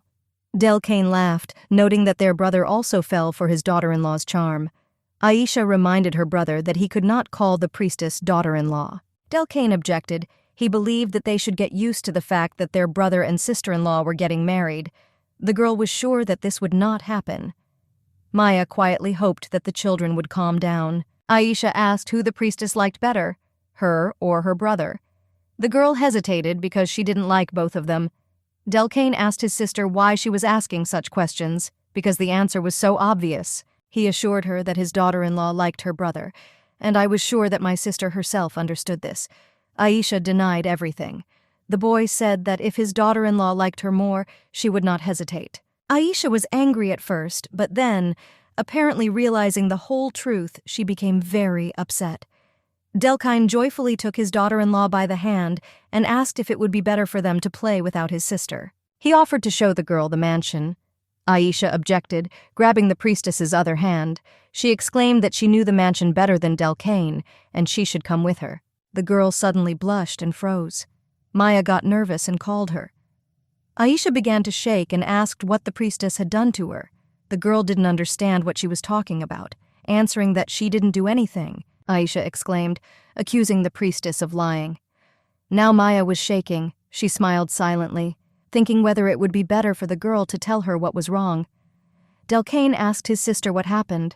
The girl replied that the priestess did something strange to her. She felt weak and her heart began to pound. After hesitating a little, she added that she also smelled a pleasant smell. It was such a pleasant feeling that Aisha thought she would lose her mind. An awkward silence fell between them. Maya suggested that it was similar to what happened to Raka. Was she really using Maya's ability? The girl asked if Aisha could hold her hand again. The girl categorically refused. Maya looked at Delcane. He was fine. She was tormented by the question why this ability only works on Aisha and Raka. She asked if the boy felt as strange as Aisha. He was irritably surprised and asked his daughter-in-law if she really believed his sister. He stressed that Aisha just wants to look good in front of her. The twins gave each other a withering look. Maya thought that their relationship was deteriorating because of her. She asked Delcane to come closer to her. The priestess leaned over, saying that she thought Aisha was telling the truth. The boy incredulously asked why she thought that. Maya hesitated, because it was the same with Raka when he hugged her. But if she says that, it will only get worse. The girl replied that his sister was not the type to lie. Delcane agreed, and Maya asked him to console Aisha. Aisha intervened in the conversation, grumbling about what they were talking about without her. The boy angrily ordered her to wait. He displeasedly asked his daughter-in-law if she wanted Aisha to come with them. Maya replied, "The more there are, the more fun they will have." Delcane agreed. The girl patted him on the head, telling him how good he was. The boy went to his sister. He said if Aisha likes her daughter-in-law, she shouldn't behave like that. The girl exclaimed that she really felt a very strange sensation. Maya was worried. It didn't look like Delcane was calming Aisha down. The boy asked if his daughter-in-law had done anything bad for Aisha. Thinking, she replied that it was a pleasant feeling. And then Delcane said that if Aisha behaves like this, then her daughter-in-law will definitely marry her brother. The girl exclaimed that this would not happen. She would never allow her brother to marry a priestess. The boy seriously said that she should stop whining if she doesn't want to lose her daughter-in-law. Aisha approached Maya, guiltily saying that she was too sentimental. It was all because the priestess did something to her. The girl was surprised to see another side of Aisha that she had no idea existed. Maya asked if the girl would give her a tour of the mansion because she now wanted to look around, and then her legs were already starting to hurt. Aisha agreed excitedly. She didn't want the priestess's legs to hurt. Maya pointed her finger at random, suggesting they start on that side. Delcane said that they should not go there. If they go that way, they will all be caught. The girl became nervous, but this did not surprise her at all, because she considered herself a master of bad luck. Aisha tugged at the priestess's sleeve, awkwardly asking if they could hold hands, or take at least one finger of the priestess. The girl seemed very sweet at that moment. Maya had never seen her like this. She thought that her ability had such an effect on Aisha and was worried if everything would be fine if they did this. She decided to try it and extended her finger to the girl. Aisha took hold of him and began to say that it was better now compared to last time. Maya suggested that if the contact is not very close, her ability does not work as strongly. Aisha plaintively asked the priestess if she could call her Uni. The girl looked cuter than before, and Maya wondered if the effect had really diminished.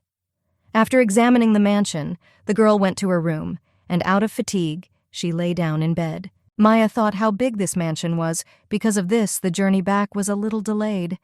But she was glad that the twins got along with her. They were a little crazy, but she didn't really care anymore. There was also a salary of 1,500 kirks. This job seemed like a fairy tale to Maya. 6,000 kirks would be enough for her, so she planned to work for 4 months and leave. The girl began to joyfully swing on the bed. Suddenly she heard an unusual noise from under the bed and got scared. She crept to the edge and looked underneath, seeing only a shadow and 2 glowing eyes. Maya screamed, and someone from under the bed yelled at her to be quiet. The door to the girl's room suddenly opened, and an excited mystic knight stood in it, interested in what had happened.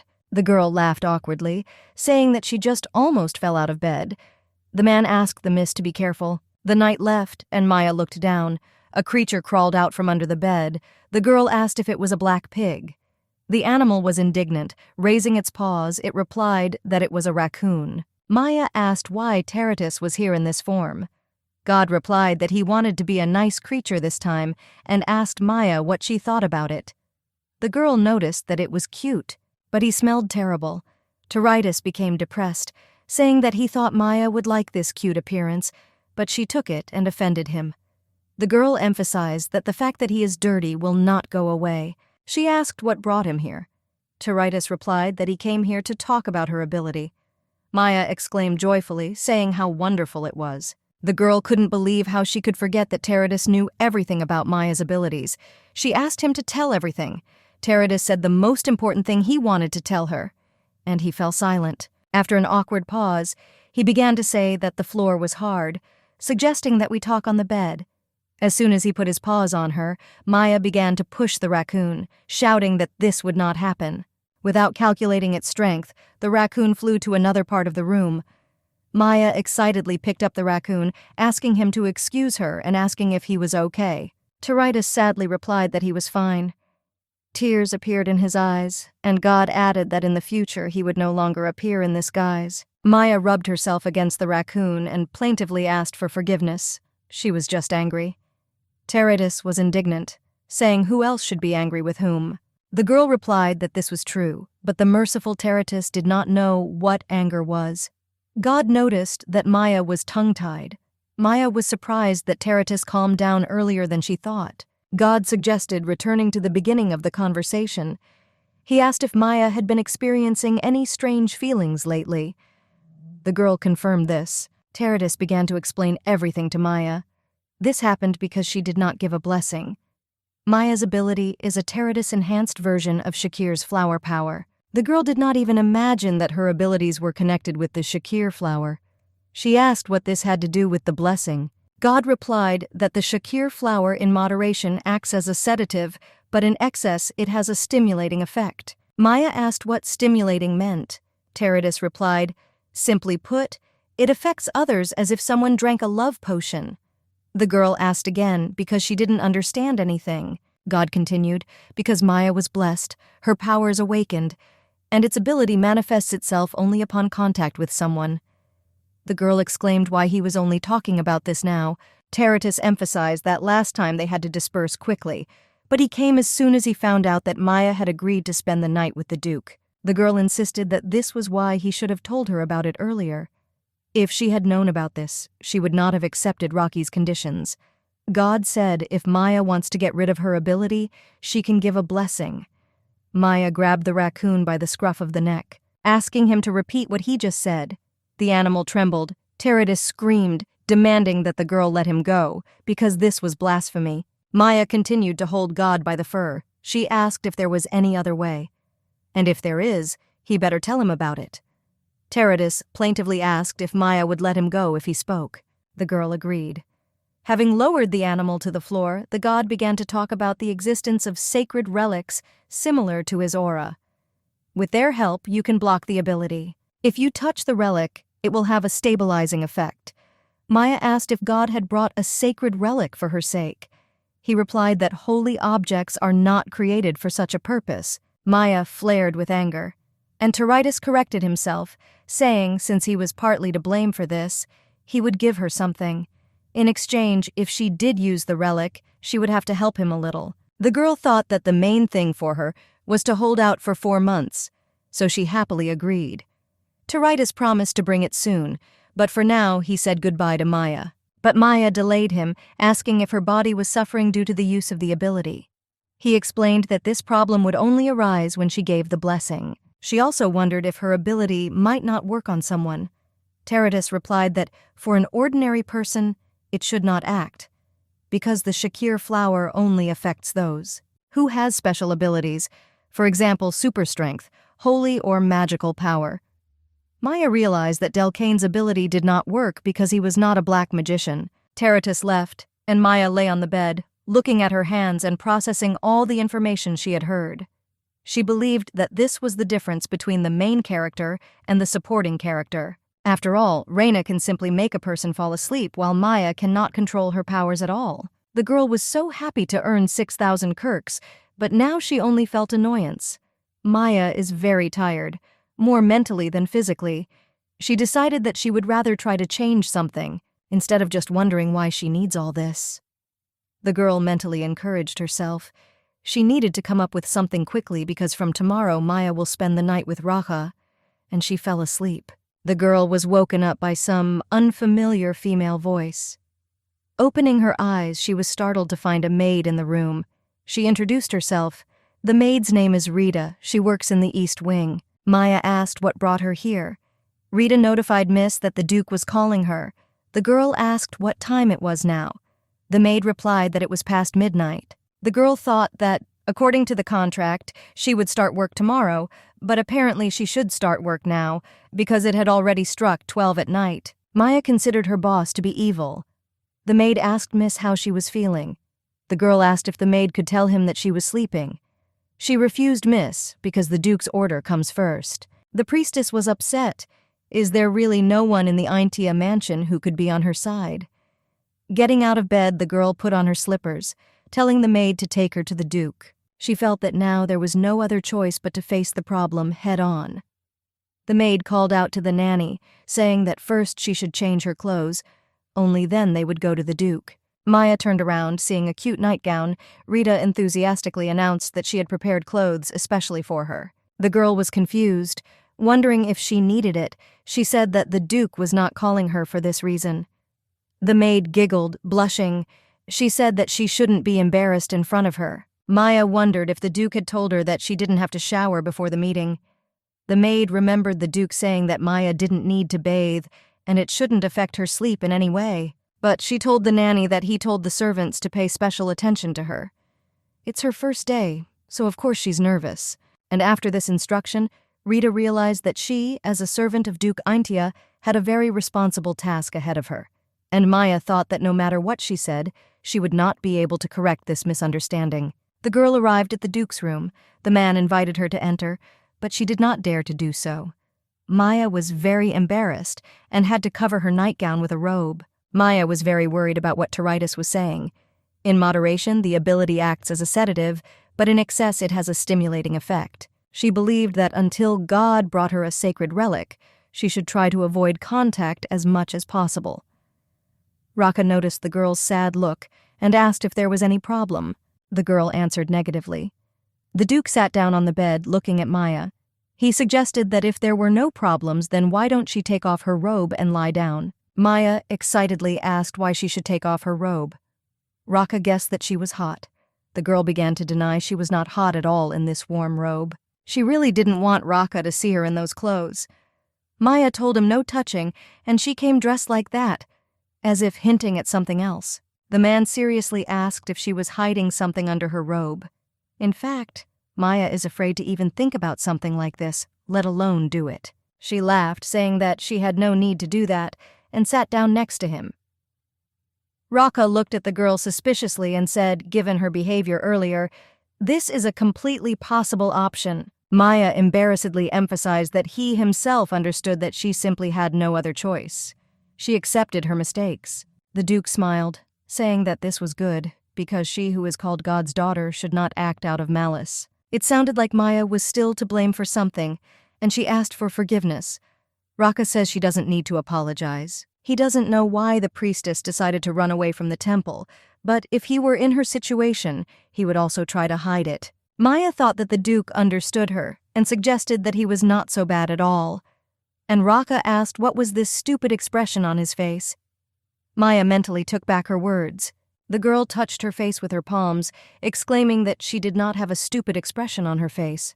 Raka laughed. He was glad that Maya had finally relaxed. He noticed that it would be inconvenient to sleep with a motionless tree, and went to bed. Maya sheepishly asked if this really made him feel uncomfortable. Raka said if she is experiencing discomfort, then he will be experiencing it too. Besides, they need to get something from each other. They need each other. Maya agreed with the Duke, and he asked if she could lie down already. The girl hesitated, asking if they had to sleep together tonight. Raka sat down, asking what was the problem this time. The girl asked if he could give her 2 days. She hoped that this time would be enough for Teridas. Maya added that in 2 days she would sleep with him, as she promised. Raka was starting to get angry. He asked if Maya knew that this was a violation of the contract. She said she knew, but she hadn't been paid yet anyway. The rule in the contract is, if Party B violates the agreement, it must compensate the amount that is a multiple of 3 that Party A paid. Maya went to the door. Raka called out to her. He noticed that she was like a loach, always wanting to run away somewhere. He asked if he already needed her right now. He would still ask to give her 2 days. Raka was pressing Maya to the door. Up close, he looked very tired. She was worried about how long he had not slept properly. The man demanded an answer. Maya replied that everything is correct. She insists on her own. He walked away sadly. Raka could not understand why she was hesitating.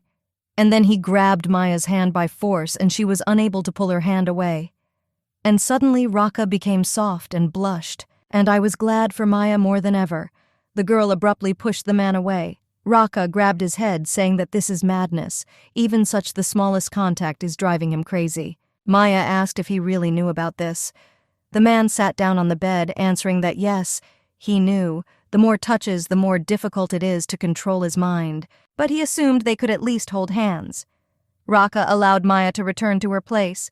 She hesitated, and he suggested that she hurry before he changed his mind. Maya didn't feel very well. She wondered if it was because she didn't stay the night with Raka. She was worried about why it had to be her. This means that Raka, like Emperor Kynes, cannot sleep without the Shakir flower. If Maya had known that everything would turn out like this, she would have read the book more carefully, because she missed what was connected with Raka. The Duke lay in bed, thinking about what had happened. He could not believe that it all happened in a second after he simply touched his palm. But he realized something for himself. The emotion he feels towards Maya is desire. He didn't feel it at first, but Raka seemed to have lost his mind because he couldn't sleep properly. The Duke pressed his hands to his face in frustration. There was a knock on the door. The man was surprised if it was Maya who had returned. Aisha entered the room. Rubbing her eyes, she said she couldn't sleep and had a headache. Raka asked if Delcane was sleeping. The girl replied that she was the only one who couldn't sleep. She walked up to her brother and hugged him. He asked if she tried to do anything to sleep. Aisha replied quite seriously that, of course, she counted up to 100 sheep. Raka patted his sister on the head. He thought it was because she used black magic. That's why he was against Aisha learning and using black magic. The use of black magic was designed in such a way that as the body weakened, black magic began to grow, which consequently led to increased anxiety and fear. Raka was very worried about his younger sister and asked her not to use black magic anymore. Aisha made it clear that she would think about it, and the man called her stubborn. He didn't want either of the twins to be unhappy, but he couldn't stop the Duke and Duchess's harsh parenting methods. They believed that no one should see any weakness of Aintius. Black magic was inherent in their family. The Duke and Duchess told the children to kill what was most dear to them because the ability to wield black magic was no stranger to pain. Therefore, as soon as Raka came of age, He used forbidden black magic to drive out the Duke and Duchess. Aisha hugged her older brother tightly, and he mentally blamed himself for the fact that if he had known earlier about the disadvantages of black magic, he would not have made these children suffer. The girl looked at Rock and asked him why he is so serious now and whether this is due to the fact that Aisha is like him. The man smiled back and said that the girl was not inferior to anyone in her stubbornness. Aisha raised her head up and stated that Shiram always told her that she was as stubborn as the Duke. Raka was distrustful of what Shiram said about the girl, but she continued to insist that he constantly reproached her for this. At this point, Raka suggested putting all jokes aside and putting Aisha to bed. She agreed and happily climbed under the blanket and began to close her eyes, as her brother told her to do. Aisha felt that her headache suddenly stopped hurting, although usually she continued to do so until the morning. Raka suggested that the girl should quickly fall asleep before the headache returned. There was a pleasant smell in Raka's room, which Aisha smelled and told her brother that she had already heard this pleasant, relaxing aroma somewhere. The man was surprised by this and did not know how to explain this. The girl suddenly jumped up and attacked her brother with questions. She accused Rock of sleeping with Maya the night before. The next morning came. Maya got up early. She felt great. The girl sat in a chair and enjoyed breakfast. For her, nothing could compare with a morning cup of tea. The maid entered the girl's room. She reported with alarm that Miss Aisha had disappeared somewhere. Maya was very shocked by this news that she even spat out her tea. Wiping her face with her hand, Maya asked the maid to explain what she had said. The maid explained that she passed by the girl's room and saw it empty. Maya couldn't believe that this could happen on her first day as a nanny. She was afraid that the Duke would find out about this. The maid said that she did not report anything to him about this. The maid was also worried about what the Duke's reaction would be. She told the girl that Miss Aisha always disappeared on the day of the etiquette lesson. It seems that everything was much more serious than Maya thought. The maid looked very scared, because they had never managed to find the girl before. Because of this, the previous nanny had a very difficult time. Maya smiled and tried to calm the maid. The girl realized that Aisha liked to declare war in the morning. Going out onto the balcony, Maya began to look for Delcane. The maid said that the boy was also looking for Aisha. Then the girl, hearing this, also decided to go in search of the girl. In the yard, Maya saw Delcane, who was burying an animal that looked like a squirrel. The girl realized that now was not the right moment to distract him. Aisha rushed along the corridors of the castle. The maid tried to call her, but the girl passed by. She was heading straight to Maya. Aisha saw the girl and directly asked if she slept with her brother. Maya was greatly stunned by the girl's question and did not immediately understand what she was talking about. The girl responded by saying that she did not sleep with him. Aisha demanded that Maya tell her the truth. The girl tried to convince her that she really did not sleep with Raka. Aisha pointed her finger at the maid and demanded to know the reason for her embarrassment. The girl was very angry with the nanny. She did not expect that Maya would be able to do this to her, and accused the girl of daring to spend the night with her brother before spending the night with her. Maya explained to Aisha that Rita was embarrassed for another reason, but the girl believed that she was being taken for a fool because the maid was embarrassed because she knew that Maya slept with Raka. Considering this situation a misunderstanding, the nanny offered to spend the night with Asha if the Duke was not against it. The girl immediately agreed and promised to make sure that the Duke gave permission. The maid immediately played along with Aisha. She told Maya that looking at Miss Aisha, she would have no choice but to trust her. At this moment, the girl proudly raised her head. Maya agreed with the maid and added that she could not help but believe her. The maid showed the nanny a gesture demanding to show the girl the maximum sincerity of the girl's feelings. The door to their room opened, and Shiram appeared on the threshold. He wanted to know what Miss Aisha was still doing here. The man told the girl that an etiquette lesson would start soon, if he didn't get it wrong. Aisha arrogantly answered him that he was still mistaken. Shiram threatened to tell the Duke about this. The girl called Shiram a bore. The man was offended by her words and asked not to mock him, and in response, he again heard the word bore addressed to him. Aisha herself left the room, slamming the door. Maya stood and thought that the girl was a real hooligan, and behaved like that not only with her. The nanny expressed her sympathy and understanding to the man. He thanked Maya and remembered that because of Miss Aisha, he completely forgot to introduce himself. The man identified himself as Shirom Iragi, assistant to Duke Aintia. After the man finished speaking, Maya began bursting with laughter from the inside because Aisha had so easily come up with a nickname for him. Shirom explained to the girl that when the young master and miss were in class, she could either relax or go with them. He also asked Maya to ensure that the children did not miss classes. He told the girl that she would need to ensure that nothing happened to the children. Shirom was not sure that he himself asked her to do this. The man also added that, judging by the fact that the miss was reaching out to the nanny, the girl should succeed. Maya thanked him for his words of support, although she was not sure that everything would work out for her. Shirom then suggested that she go see the young master and Mrs. rooms. The man took her around the palace and explained that the children lived in the western annex. He also showed her the dining room. The girl noticed that this was the same direction where the Duke's room was located. Shirom confirmed her guesses and said that the young master and Mrs. room was right down the corridor. Maya tried to remember the way to their rooms, and Shirom led her further and told her that the main building was intended primarily for holding large business meetings or receiving guests. Shirom led the girl to the children's room. Maya thanked the man for this, but in response he asked for forgiveness for not showing her the room earlier. The girl noticed that he could speak beautifully. Smiling sweetly, Maya thought that she was glad to see such a kind person in a long time.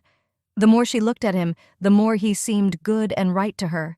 At this time, the doors of the room opened, and a woman in a green dress quickly walked out towards them. Seeing Shirom and Maya, she hurried to find out who it was. At this time, the nanny and the Duke's assistant stood with their mouths open in surprise. The woman was outraged by their appearance and wanted to know who decided to unceremoniously block her path. Shirom noticed that the lesson was already over. After this, he introduced Countess Tights to a new nanny. The woman looked at the girl indifferently, without greeting her in any way. Maya bowed to the woman and politely said that she was pleased to meet you. Countess Tights walked past them further down the corridor and only responded with a dismissive sign that she had heard the girl. The woman expressed her dissatisfaction with the manners of the new nanny and was rude to her, telling the girl that by looking at her, anyone could say that she was a slave or a savage. The girl was very surprised by this behavior of Countess Tights and did not want to be treated like that. She decided to ignore the woman in response and just smile sweetly. Shirom stood up for Maya. He explained to the Countess that she had misunderstood everything and the nanny was not a slave. Countess Tights grinned and continued to stand her ground. The woman was indignant and asked Shirom to explain to her where the nanny was from. The man hesitated and could not answer such a question. Maya understood that Shirom would not be able to answer her because Raka was the only one who knew who she was. The Countess began to talk about how she heard that a girl had recently been ransomed from the slave market. The man convinced Countess Tights that the girl had definitely not come to them from the market. The woman didn't believe it and wanted to know the reason why they were hiding the nanny's origin. She could not understand the reason why the girl agreed to become a nanny. Realizing that this cannot continue like this, Maya intends to send the Countess home as soon as possible. The girl kindly hints to her that the Countess is in a hurry and wants to see her next time. Countess Tights expresses doubt as to whether there will be a next time. She admitted to the girl that she would be very sorry that they would never have the chance to see each other again. After her words, the Countess said that it was a joke. The girl couldn't stand it and laughed. She told the woman that it was funny for her to watch her puzzle over the girl's origins. Maya explained to Countess Tights that she was also joking because she thought the Countess liked jokes, but it looked like she was wrong about that. Became terribly angry with the girl when she heard this. The Countess raised her hand to hit the girl.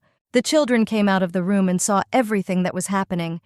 They were outraged by the behavior of Countess Tights and wanted to know what was going on here. Aisha pointed her finger at the woman and accused her of wanting to hit the nanny. The Countess, seeing the children, immediately came to her senses and began to laugh it off and deny her intention to beat Maya. Countess Tights hugged the nanny and grinned.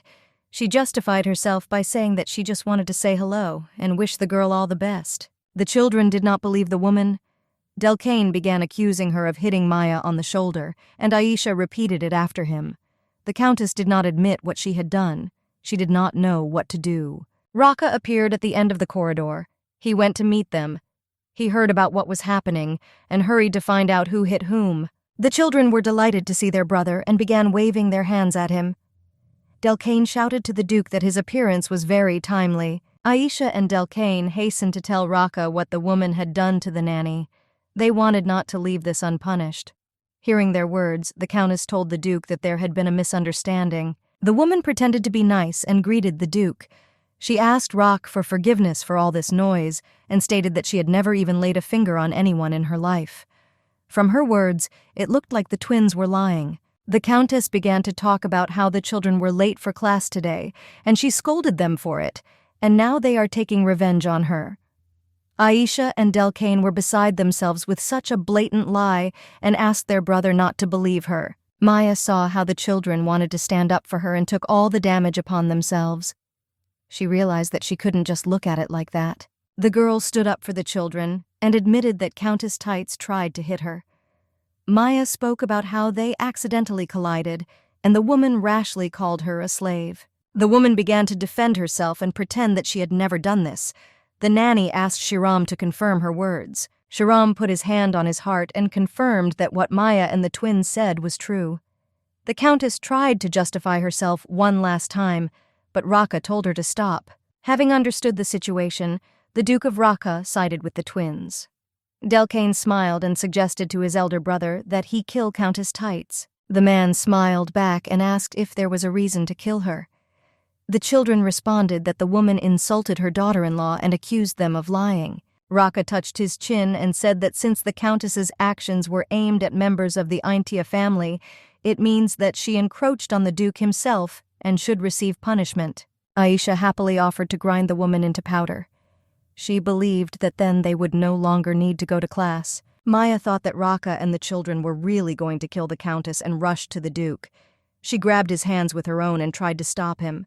Holding on to the Duke, the girl caught herself thinking that she herself had not noticed how she touched him. Maya was a little scared and expected him to change now, but she had nowhere to retreat. Maya was afraid to imagine how far Raka could go. The girl gathered her courage and asked the Duke not to kill Countess Tights. Raka looked at the nanny in surprise and asked the reason for her request. Maya explained that she had no desire to watch a person being turned into powder before her eyes. The man suggested turning the Countess into dust or completely making her dissolve.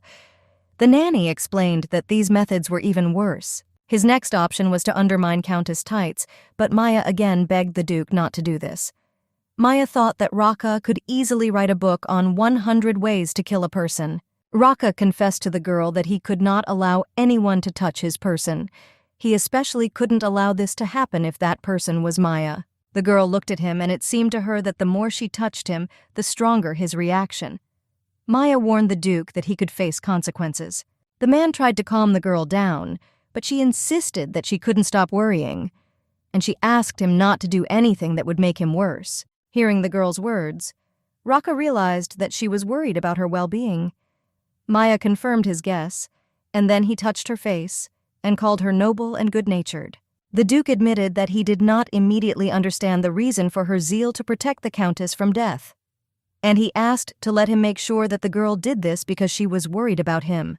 Raka smiled welcomingly at the girl and declared that he would not kill the Countess. Maya asked me to promise her, to keep my word. The girl let go of the Duke's hands. She was interested to know what his reaction would be now. A pleasant light emanated from Rock. He examined his hand and tried to understand his sensations. Delcane called his daughter-in-law.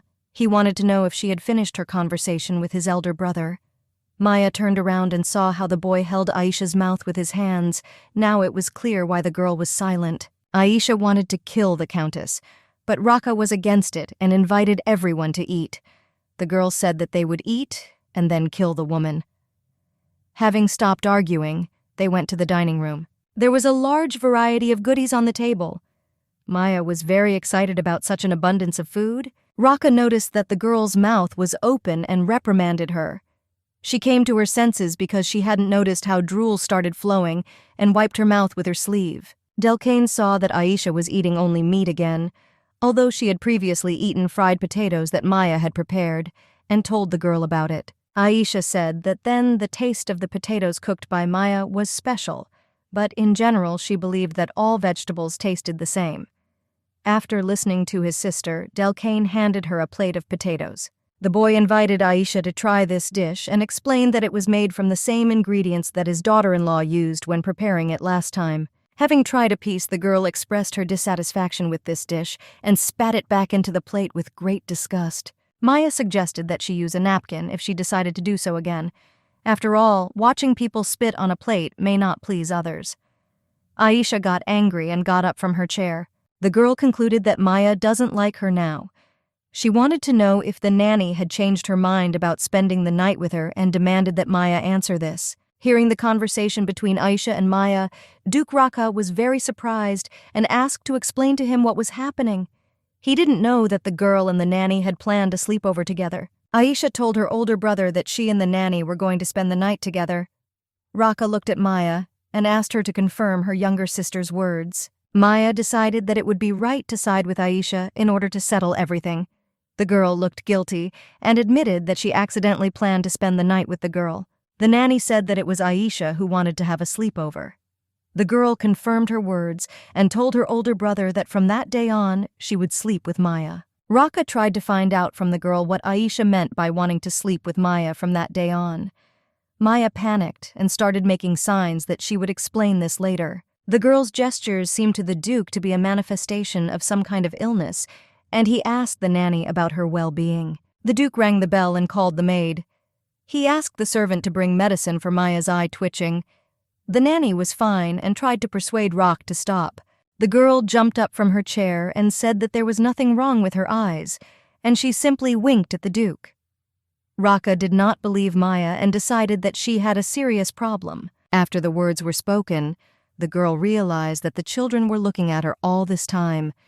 She touched her hair and hesitated a little. Maya sat down on a chair and admitted that her eyes were indeed twitching due to fatigue. Raka was glad that he was right. Delcane was concerned about the girl's condition. He carefully inquired about her well-being. The girl told the boy that she was a little tired and was going to go and rest for a while after she had eaten. Aisha finished her piece and declared that she could no longer eat. She picked up a napkin and wiped her mouth with it, expecting to be noticed and praised. Maya saw the girl's action and was very surprised. Aisha explained her behavior by saying that she did not want to cause discomfort to others. The nanny was very happy that the girl grasped everything on the fly. She praised Aisha, noting that there was no other child as smart and good as her. The girl proudly declared that now Maya finally understood her value. The nanny suggested that Aisha would soon start eating vegetables, and the girl confirmed her guesses and promised to show it. Raka explained to Maya that in any case, she would have to take the medicine that the maid should bring. The Duke told the nanny that he would pretend that he had not heard that she would sleep with Aisha.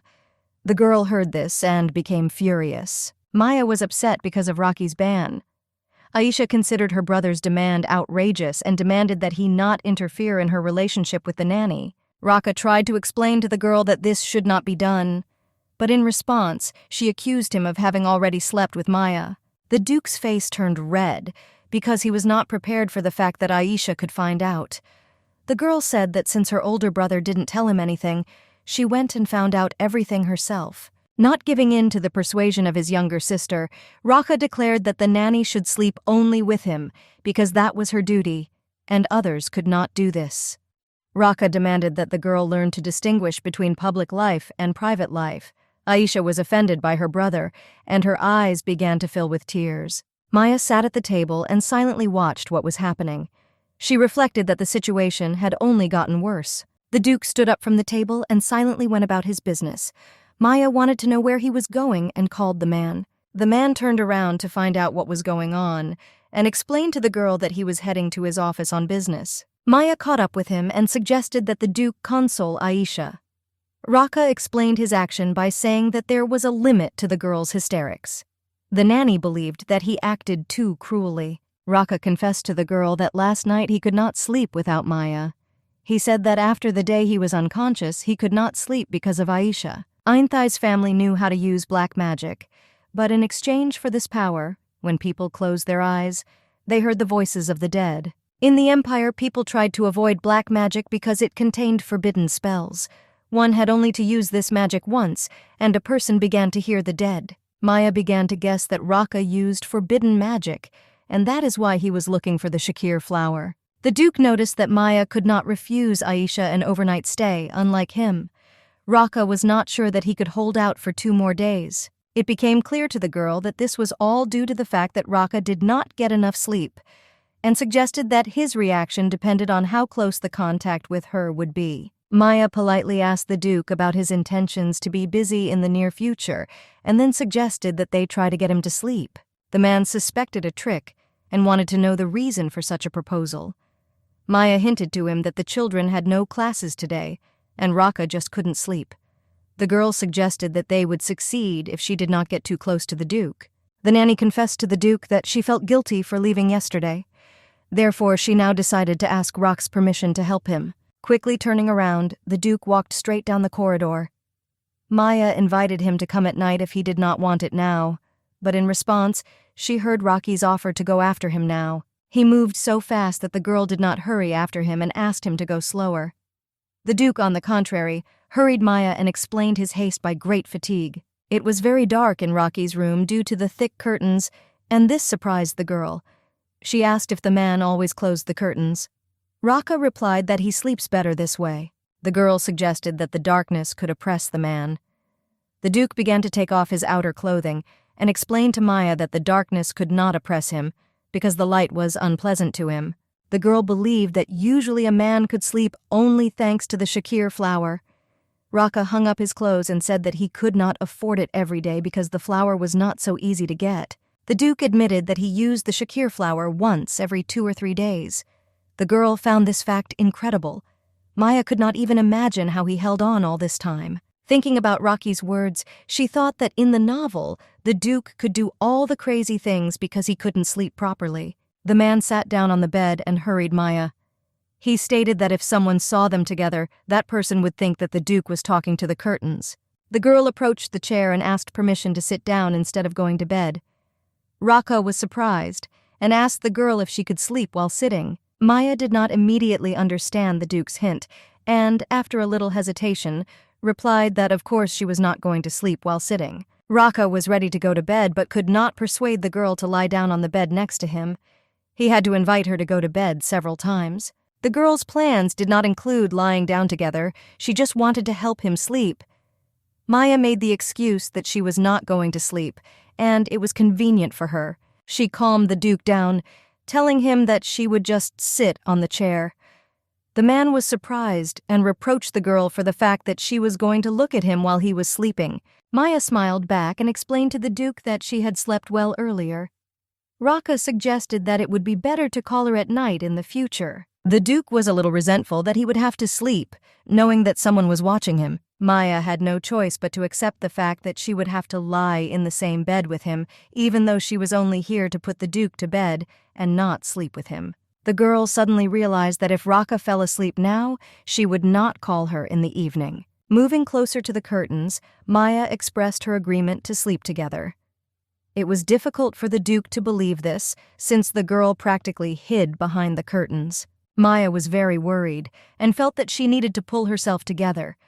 She opened the curtains and explained to the man that she just wanted a little freshness in the room. The room was filled with bright light, and the Duke of Raka had to cover his eyes with his hand in order to adjust. The Duke agreed to let some light into the room, but then he wanted Maya to go to bed anyway.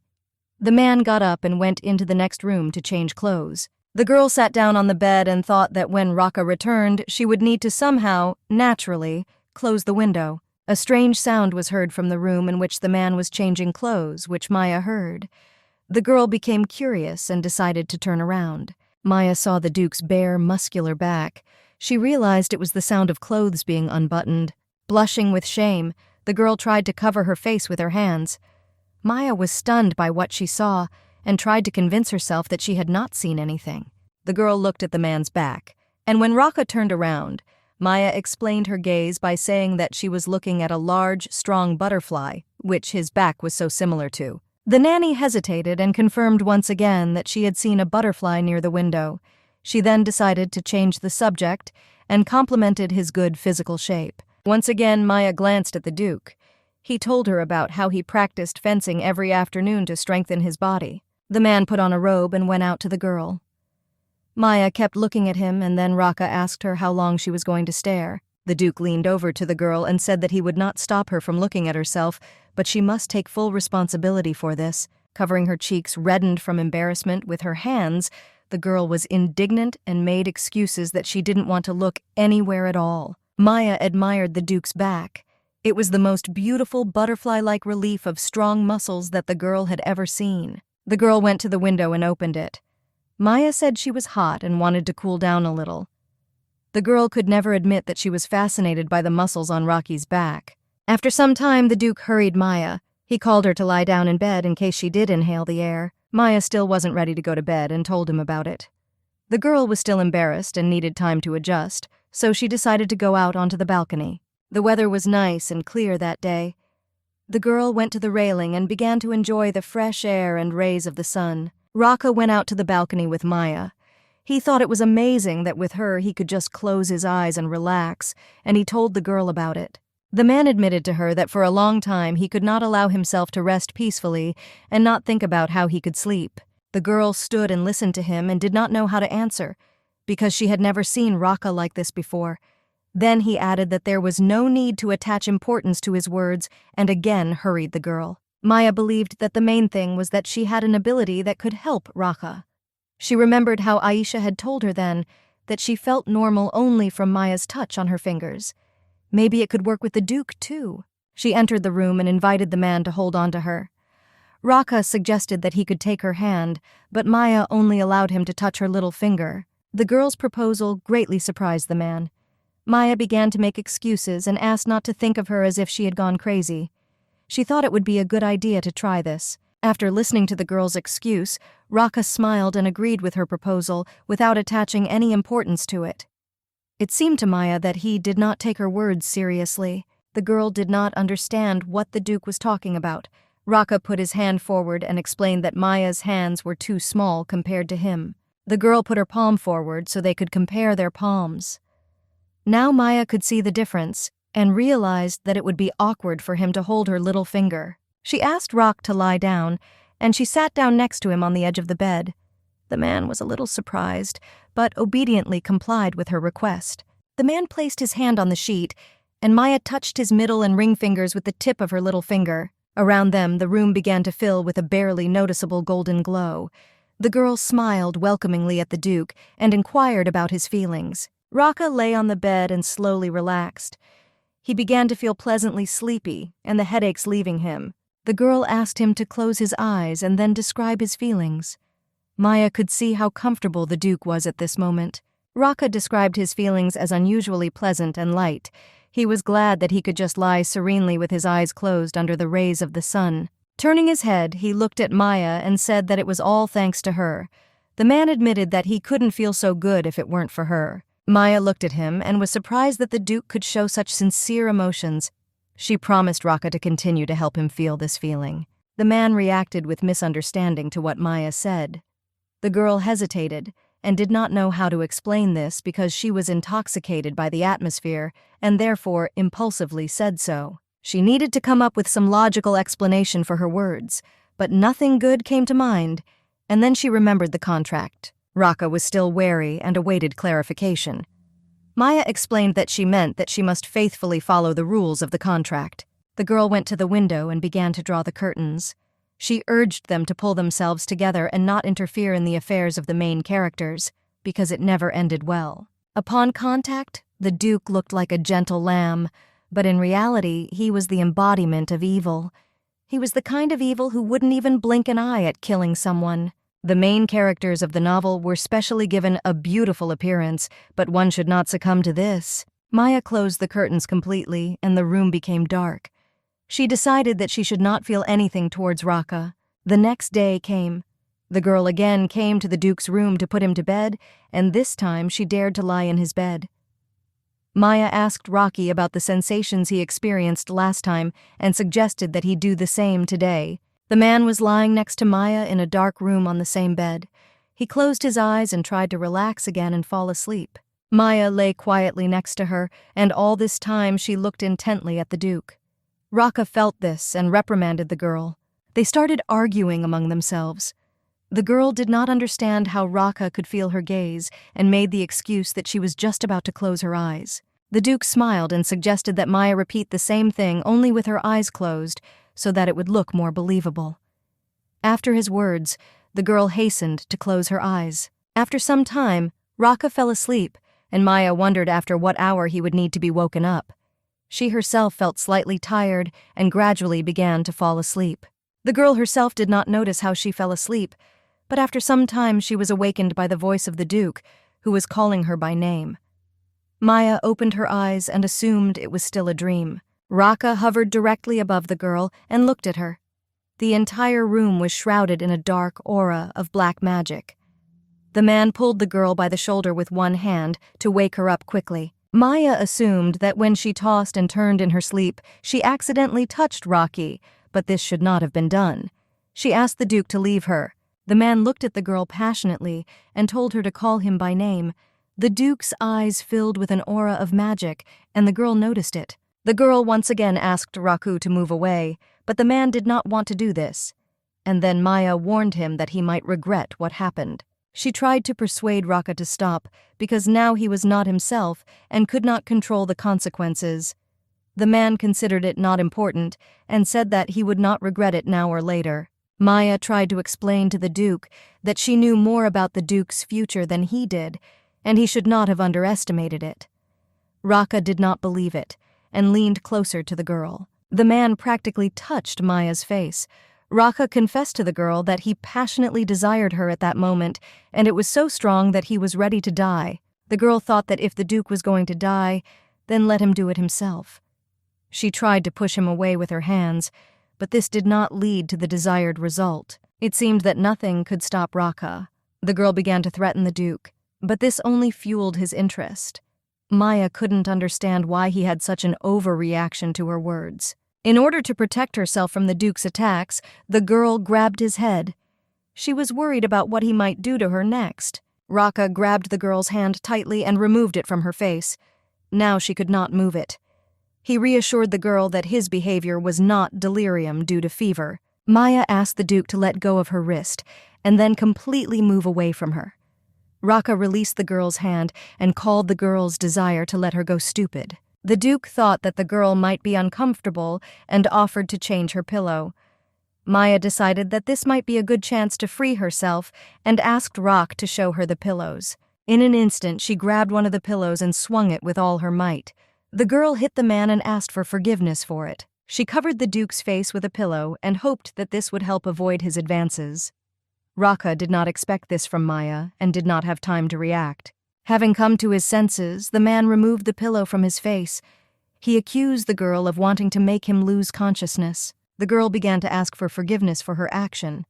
The man began to get out of bed and asked her not to apologize, but to do the same next time when something similar happens. Maya listened in surprise to the Duke's proposal.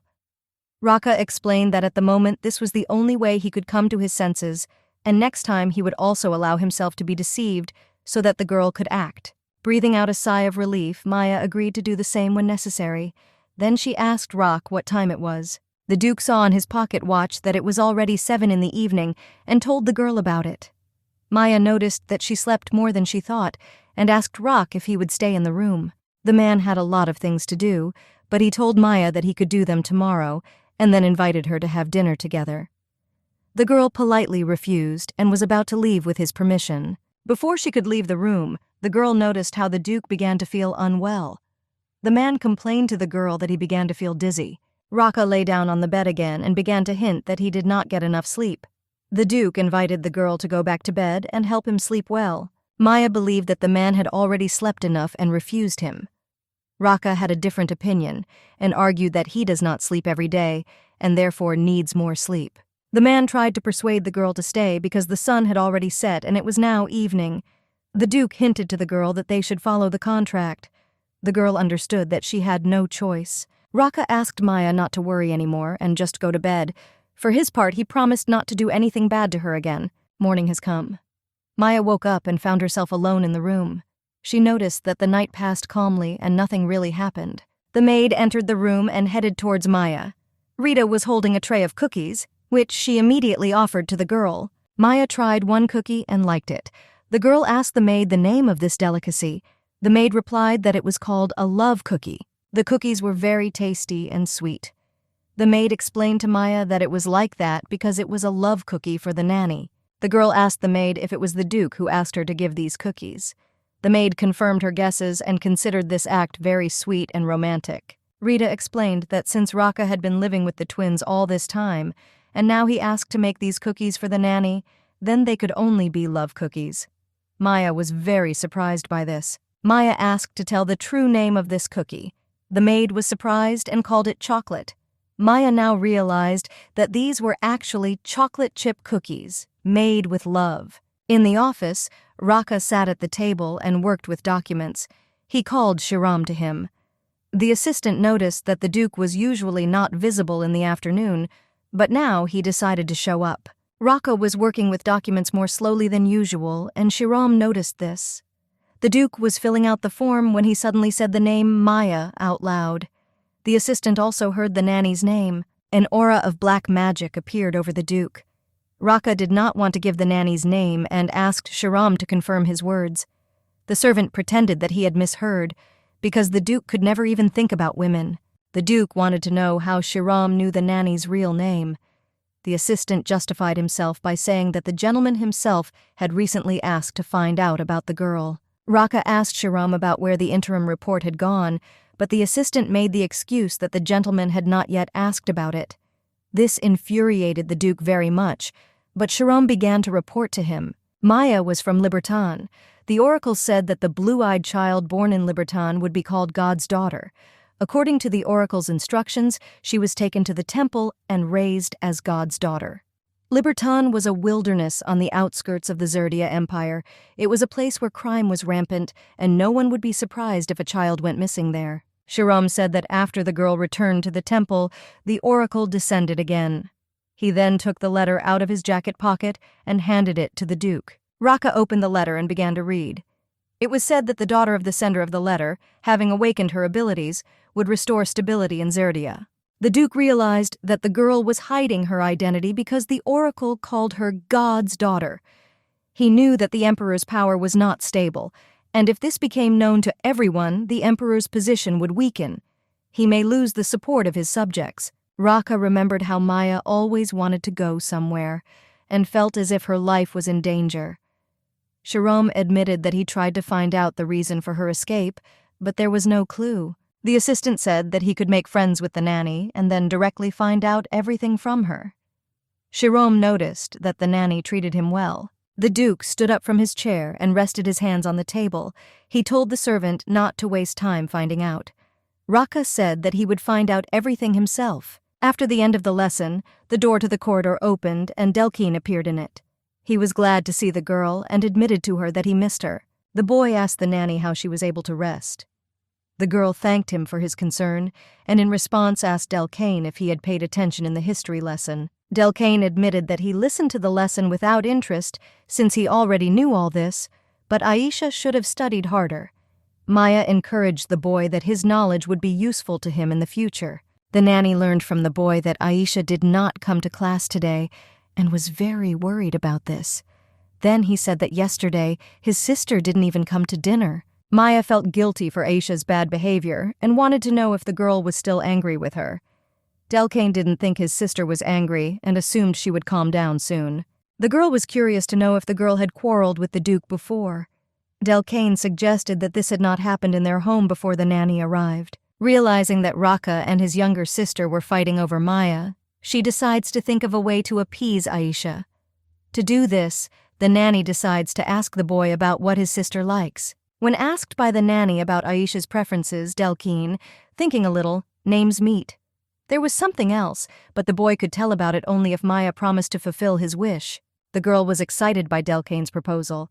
She couldn't even imagine what the boy could demand from her, but she still risked agreeing to it. Smiling suspiciously, Delkine suggested telling the girl about his desire some other time.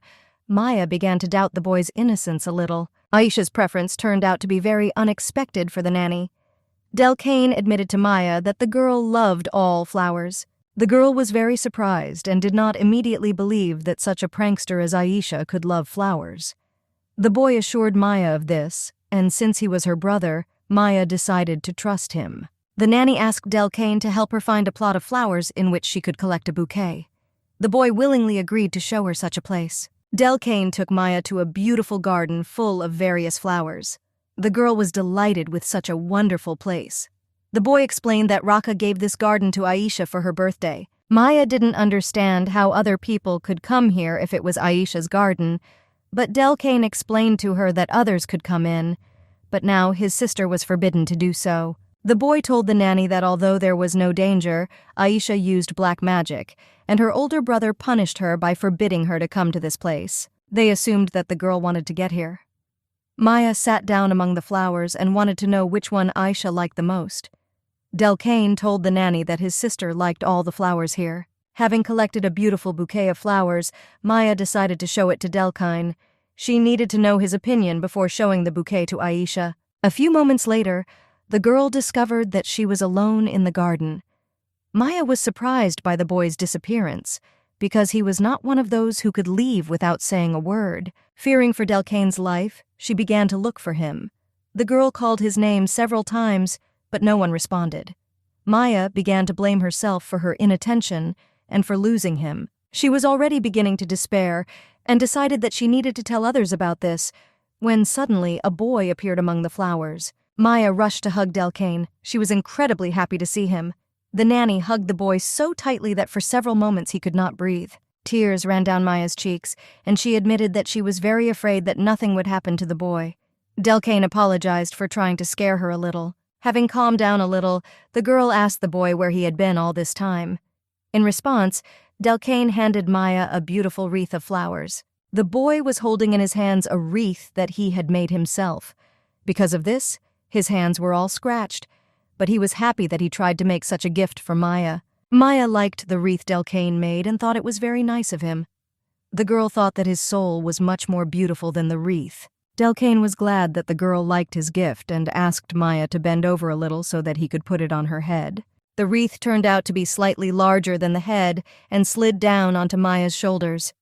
Delcane hadn't planned for this to happen, so he felt awkward. To cheer the boy up, Maya winked at him and said that now his wreath looked like a beautiful flower necklace, and it was beautiful because it was Delcane who made it. Maya tried to remember an excerpt from the novel. She didn't understand how Delcane could have gotten into trouble and imagined him with a sword standing over Reina's body. The nanny could not believe that someone like him could mock the main character.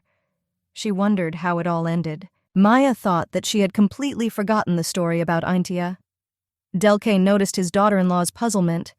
She explained her thoughtfulness by saying that she wanted to make a wreath for him and Aisha. Maya and Delcane, along with flowers, came to Aisha's room and knocked on the door. The nanny knocked on the door and told the girl that she had brought a gift for her. The girl told Aisha in an enticing voice that she had brought a bouquet and invited her to pick it up. Otherwise, Maya hinted that she would leave and take him with her. Aisha became interested in Maya and Delcane's proposal and opened the door a few moments later. The girl slowly looked out to look at the flowers. Maya gave the flowers to the girl and began to wait for her reaction. The girl was very worried that Aisha would not get angry and, very friendly, offered to look at the bouquet. Tears appeared in Aisha's eyes. The girl was surprised that the nanny learned about the girl's love for flowers. She apologized to Maya for ignoring her. The nanny took out a wreath and handed it to Aisha. The girl admitted that she made it together with Delcane. The boy and Maya were very pleased with their gifts. They put the wreath on the girl, and Maya complimented her. The girl considered the wreath to be a very beautiful decoration that suited Aisha. The girl invited Oni and her brother to her room. She then said that she hoped that they would come to console her, but no one cared. Maya tried to calm the girl down. The girl suggested that Aisha might be sad herself in the room, and she confirmed that she felt as if she was locked there. Hearing Aisha's words about how she was locked up, Maya became agitated. She remembered how there was something similar in the novel. In the novel that Maya read, it was about how, as punishment for persecuting Reina, the Aintia twins were forever imprisoned in a tower. The girl did not attach any importance to this. She thought that whoever committed the crime should be punished for it. She wanted to know the truth about whether the twins really abused Reina. Maya looked at the children and could not believe that they could do something like that. Perhaps something could happen in the future, but not now. The children were afraid for the girl's well-being. She sat opposite, motionless, completely immersed in her thoughts, and it seemed to them that Maya was not feeling well. Having come to her senses, Maya began to calm the twins down. She began to smile welcomingly and show hand gestures that everything was fine with her. Maya then suggested that the three of them go out to eat. The children agreed to have lunch. Aisha began to demand from Delcane that Maya sit next to her. The boy called her behavior kindergarten because Maya could sit in the middle and called his sister an idiot. The girl considered it a good sign that the children began to quarrel, but warned them not to do that. Aisha pointed at her brother and accused him of being the first to call her an idiot. Maya said Delcane should have been the first to apologize this time. She argued that Aisha was, therefore, in a bad mood. The boy felt injustice towards himself. Delcane agreed with Maya and asked her sister for forgiveness. Aisha reluctantly agreed to accept his apology, but stated that she was doing it for the sake of the Unni. Maya praised the children for this. The girl was in a good mood about what was happening and promised to give the twins something as a token of praise. Hearing the girl's proposal, the children froze in surprise and looked carefully at Maya. They were very interested in what she was going to give them. The twins began to question Maya. The girl thought for a moment that the children might not need her praise at all, because she had the feeling that they did not know what it was. Maya promised to give the children seals of praise for every good deed. For every 10 seals collected, she pledged to fulfill any of their wishes. Delcane and Aisha were delighted with this proposal. They were skeptical at first, but Maya assured them that she could do whatever they wanted. All three settled down in one of the rooms. Delcane and Maya sat down on chairs, and Aisha took the mirror and looked at herself in it with satisfaction. The nanny thought that the girl liked the wreath. Aisha turned to her brother and showed off her gift. The girl wanted to know Delcane's opinion about her appearance. The boy sat with his hands behind his head, and he explained to his sister that he had already complimented her, but Aisha demanded to hear it from him again. Delcane believed that the wreath was so beautiful because it was made by his daughter-in-law. Maya was pleased to hear good words about her gifts from the children. The girl decided that she would need to give the twins something more often in the future. There was a knock on the door of the room, and Maya looked out to check. A maid stood at the entrance. Seeing the girl, she was a little surprised that the nanny was still with the children. Rita reported that the Duke wanted to have dinner with the children and Nanny. Maya liked Rocky's proposal because when they eat together, she can eat a lot of delicious things. But, on the other hand, the girl did not want to see them quarrel again. The maid added that Mr. Rocca said that from now on they would definitely eat together. Rita was very excited by the Duke's display of love for his nanny. Maya thought that Aisha would eat with Rocca again, despite the fact that they had recently quarreled.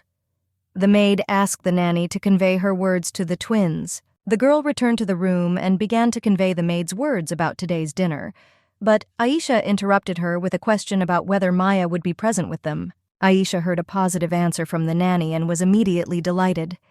The girl made a joyful gesture with her hands and admitted that today was the best day of her life. Maya saw the girl in a good mood and confessed to her that the Duke would also be at this dinner. Aisha didn't like this, and she lay down on the floor and began screaming, stamping her feet and waving her arms. The nanny tried to calm the girl down and explained to her that she could not eat separately all the time. Aisha was indignant and said that then she would stop eating altogether. Persuasion did not work on Aisha. Maya offered to go together, and then the girl could decide what to do next. Aisha was angry and asked to tell the Duke that she did not want to have dinner with him. The girl accepted the fact that she would not be able to persuade Aisha and decided to go alone with Delcane. Aisha angrily insisted that they explain to her brother that there was no way she was going to eat with him. Someone knocked on the room in which the Duke was doing business. The man opened the door to check and found the priestess there. Maya looked very excited about something. She asked Rack to talk together for a while. The Duke offered to go to his office and discuss everything there.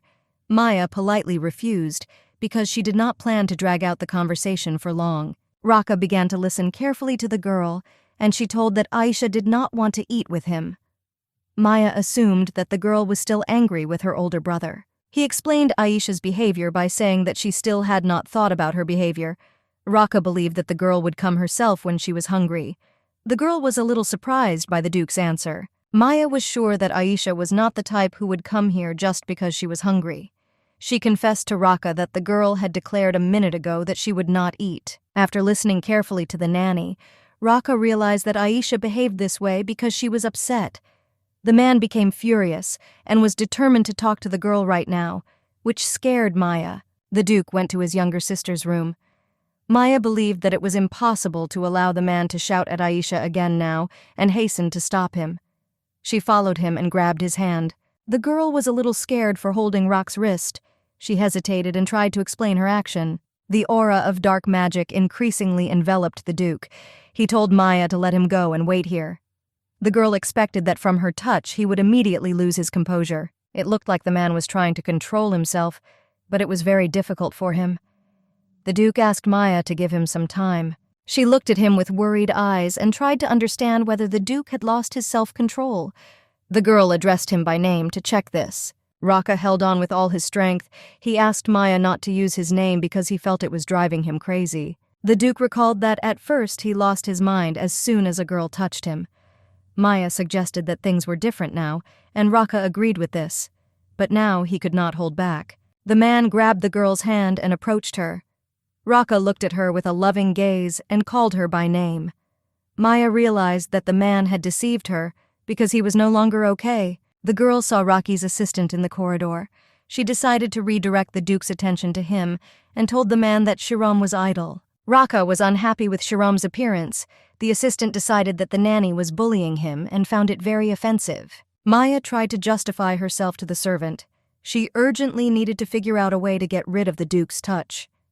Raka told Shiram to vacate the office, and the assistant obediently agreed. Realizing that the girl has no other choice but to use her body, she decides to attempt to step very hard on the Duke's foot. Maya apologizes for stepping on his foot, but the man manages to remove his foot and lets the girl know that she has messed up something. The girl looked at Rocky's loving face and decided to use the other leg.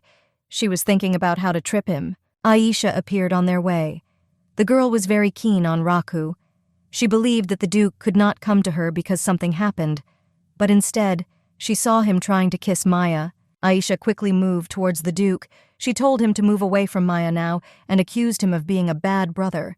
The girl was very excited by what Aisha saw, although on the other hand she was standing very close to the Duke, and it was logical to think so. The girl grabbed onto Raka and demanded that he and Maya let each other go. The nanny promised to give the girl a seal of praise if she could separate them. Maya began offering Aisha 2 seals instead of 1. The girl agreed and asked the Unny to keep her promise in the future. Delighted that she could earn 2 seals, Aisha began to create a ball of black magic. Maya was afraid for this, because the girl was forbidden to use black magic. The girl realized that it was necessary to separate her hands from the Duke as soon as possible. She tried to quickly pull her hand away to free herself, and asked Aisha to stop using magic. After Maya was freed, Aisha was already standing next to her with a piece of paper, and, pleased, demanded that Maya put 2 seals of praise. All 3 entered the office and sat down separately from each other. Maya didn't understand why they still hadn't eaten, but were sorting things out, because Delkine was waiting for them there. Maya suggested that the brother and sister make peace. The Duke believed that if he was the first to start making peace, Aisha would become even more spoiled. The girl was very angry with him and did not want to put up with him either. Maya noticed that the only time the Duke spent with the twins was during meals, but it ended up in an argument, and suggested that there must be a way to make things right. The girl knew that the children had no lessons tomorrow, and asked the Duke if he would have free time tomorrow. Raka replied that he could free himself a little and wanted to know what it was for. The Duke's answer pleased the girl, and she suggested that everyone go on a picnic together tomorrow. Aisha didn't know what a picnic was, and Maya explained to her that it was an outing into nature where people took food with them. There they admire the scenery and have a good time, and there you can see flowers. The girl wanted to go on a picnic. Raka did not care that Aisha went there, because he considered it the most useless activity. Then the sister was indignant and decided to go on a picnic without him. Waving her hands with joy, Aisha began to ask Maya to go into nature without the Duke. She told her brother that he didn't go anywhere except for Shakir's flowers, and it wasn't interesting to be with him. Raka stood up from his chair and said that he could also go on a picnic with them. He admitted his guilt in that he never took twins for nothing. Maya noticed that the atmosphere between them had become much better. She was glad that this would be their first picnic together and promised to prepare snacks for him. Aisha asked Ani to cook them delicious fried potatoes like last time. Raka said that he could inquire about a place where they could have a picnic. The girl was pleased that now they could sit down to dinner together and use the picnic as an excuse to discuss. The girl asked her brother if he was busy, and without waiting for his answer, she grabbed the nanny by the hand and dragged her to the dining room. Slamming the door to the office, Aisha continued to shout to her older brother, who remained inside, that they had gone to eat without him. Maya began to worry that they did not take the Duke with them. She stopped the girl and wanted to know from her whether it was right how they left Raka in such a state. Aisha explained that in any case, the elder brother did not eat when he was busy with something, and now he needed to start choosing a place for a picnic. Maya wondered if that was the only reason. In the evening after dinner, Maya was sitting on her bed in her room. She felt bad after eating because she was very nervous the day before. Raka approached the door of the room. The girl did not expect to see him here and hurried to find out the reason for his appearance. The Duke crossed the threshold of the room and explained his appearance by his desire to talk to the girl, if she did not mind it. Maya looked at Rock excitedly. It seemed to her that some kind of problem had arisen. The man behaved a little strangely, as if he was trying to find something in the room. The man admitted that he smelled the shakir flower in the room, and it seemed to him that he felt calmer from it. The girl, hearing this, thought that this was her ability. Raka sat down at the table and began to talk about how he had come to discuss something. Maya considered his arrival unnecessary, and she said that he could just call her over. The Duke admitted that he was going to do this, but thought that it would be dangerous to invite the girl to his place late in the evening. He then recalled how he promised to find a place for a picnic. The man had to find the picnic spot himself, so he did some research. To do this, Raka reviewed several books on how people conduct picnics. He brought these books with him and said that as a result of his research, he found out that picnics are organized, including in his own yard, in the yard of his house. Raka thought this was a good option, because this way he could work and be on a picnic at the same time. Maya looked at the Duke with a surprised face. She wondered how Raka knew that people were having a picnic in their backyard. The Duke handed the book to the girl and said that he learned about this from it. The nanny took the book from Rocky and wanted to know its name. She was a little outraged by the Duke's proposal, since she considered it wrong to have a picnic in her yard. The man said that the book was called Mom, Dad, Let's Go on a Picnic, and explained that there weren't that many books, so he relied on it. The girl assumed that the Duke had read a fairy tale. The girl took another look at the strange titles of the books that the Duke had brought. She was surprised that all this time Raka was doing this nonsense and not even eating. The Duke explained that after reading this literature, he realized that the location of the picnic was not that important. The main thing was that they were going to spend time together. Maya realized that Raka had never been to a picnic and could not be trusted to organize such an event. She explained to the man that the picnic was not only a vacation, but also an education. The girl believed that if you had a picnic in the yard, it might look more like a walk, so doing it in the yard would be wrong. She also thought that Aisha would be disappointed because of this. Raka began to call upon dark magic to burn the book. He considered it useless because it contained information that only bothered him. Maya tried to stop the Duke. The nanny explained that the book was not intended to give him information. Raka suggested that Maya was related to the author. Maya justified that she didn't know the author and offered to figure it out together. It looked like the Duke was completely confused. He scratched his head and said that now he would have to start everything from scratch. Maya calmed Rock down and asked if he knew the Zerdia Empire well. The man replied that the Duke was obliged to know the territories of the states. The girl asked Rock to name places he knew with beautiful nature or historical sites. The man replied that he knew a place where both criteria were combined. The Duke thought for a moment and suggested that going to his suggested location was a good idea. Maya was glad that they had decided on a picnic spot and suggested they go to bed. The nanny sat down on the bed and asked where they would sleep today, because her bed was too small for the two of them to fit on it. Raka replied that he would sleep in the chair today. The man moved a chair closer to the girl's bed and asked if she could let him hold her hand. Maya lay down on the bed, and the Duke positioned himself in the chair so that he could touch her palm. The girl lay there and thought about whether everyone would be in a good mood tomorrow. The dangerous forest was a source of black magic, in which all sorts of small evil spirits lived. So often no one went into this dark place. Jerome learned that the Duke, his nanny, and the twins had gone into a dangerous forest. He believed that this was not a picnic at all, but a training exercise to develop courage, and hoped that everything would be all right with them. Finding herself in the forest, the girl was a little upset because she imagined it differently. Raka explained that he had brought the children and Maya to exactly the place he had spoken about earlier. The girl indignantly demanded that the Duke show her historical sites. Raka emphasized that he had brought them to a very ancient place. The Duke pointed to the thicket of the forest and explained that it was here that the black magic of Antioch once originated. The children froze in amazement as they listened to their older brother. The girl mentally asked them for forgiveness, because she also did not know that they would come to such a place. Maya began to make excuses for bringing them here with the Duke, but the children really liked it here. Aisha said that she didn't know about this place at all, and Delcane noticed what good taste her daughter-in-law had. The twins began to play near Maya and rejoice at how wonderful it was here. The girl realized that these were unusual children and they might like this. She looked at Rak and said it was great that the kids liked the place. The Duke looked kindly back at the girl and admitted that it was all thanks to her. Having decided on the place, Maya offered to settle down here, and at that time a large scolopendra crawled up to her feet. Seeing the insect, the girl was not at a loss and quickly reacted. Maya exclaimed and rushed to attack him. After fighting the insect, the girl looked around and discovered that her basket had disappeared somewhere. Maya was absolutely sure that she had just had it in her hands. Looking at the Duke, she found her basket on his head. A red liquid reminiscent of blood flowed from the basket onto Rak's face, but it was just strawberry juice. The girl felt awkward about what happened. She asked the Duke for forgiveness and explained her action by saying that she was simply suddenly frightened. Maya walked over to the man to help him get rid of the basket and wipe his face. She tried to find the handkerchief she had taken with her.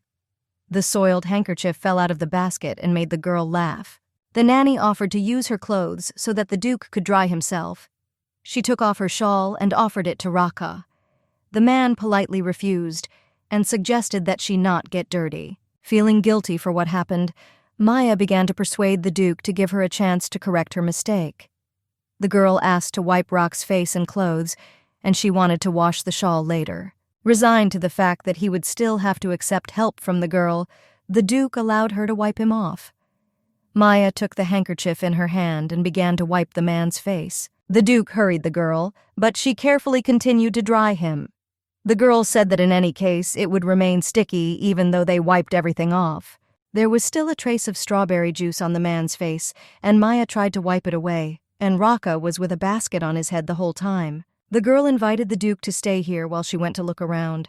Maya believed that perhaps there was a lake nearby somewhere. Raka refused the nanny's offer and said that he would go in search of the lake himself. Then he turned around and walked in the other direction, and Maya began shouting after him to take the basket off his head. Aisha crept up to Maya and slyly began to offer to show her something. She stressed that Ani would be surprised if the girl showed her this. The girl walked away, and a living flower appeared before the girl's eyes, with eyes and mouths. It looked very creepy. Maya screamed, frightened by this monster unknown to her. Aisha asked if the priestess liked him. She picked a flower and, handing it to the girl, said enthusiastically that it was even moving. Maya was even more frightened. She screamed again and reflexively hit the flower with her hand with all her might. Remnants of the creature flew to the ground. Aisha looked upset. The girl was afraid that the child was about to cry. She asked if the girl wanted to go with her and pick such a plant. Aisha lowered her eyes, answering in the negative. She said that the flower was still alive. A small, long mouth came out of the plant's head. It crawled along the ground and then screeched very loudly. Maya screamed, ordering the creature to be silent. She asked if Aisha was okay. Suddenly, she saw an aura of black magic begin to emanate from the girl. Aisha replied that Ini was right. It is not a flower at all. Maya was surprised that she realized this only now. The girl heard some unknown noise behind her. She turned around to look. Delcane shouted at the girls to run away from here. Maya saw him hurrying towards them and waved to him. Running past his daughter-in-law, he grabbed her hand, emphasizing that he told them to run. He was very scared.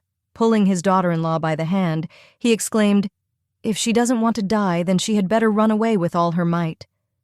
The nanny asked the boy to wait and explain what was happening. Assuming that there was something behind them, Maya turned around without stopping to look.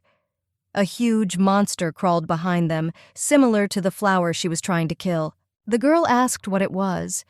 Delcane replied that there was no point in asking questions now, urging his daughter-in-law to simply run. Meanwhile, Raka was reminiscing about how cute he thought it was when Maya wiped his face with a handkerchief. He was very embarrassed by what had happened and irritated by his reaction to it. His heart was beating like crazy. He did not understand what was happening to him. Rubbing his cheek, he thought it was just a touch. Raka speculated that perhaps his reaction was this way because of Maya's ability. He fell to his knees in front of the river and began to wash himself, mentally asking himself that Maya was only replacing the Shakir flower. Why then was he not himself? Raka thought that he should speed up because they were waiting for him.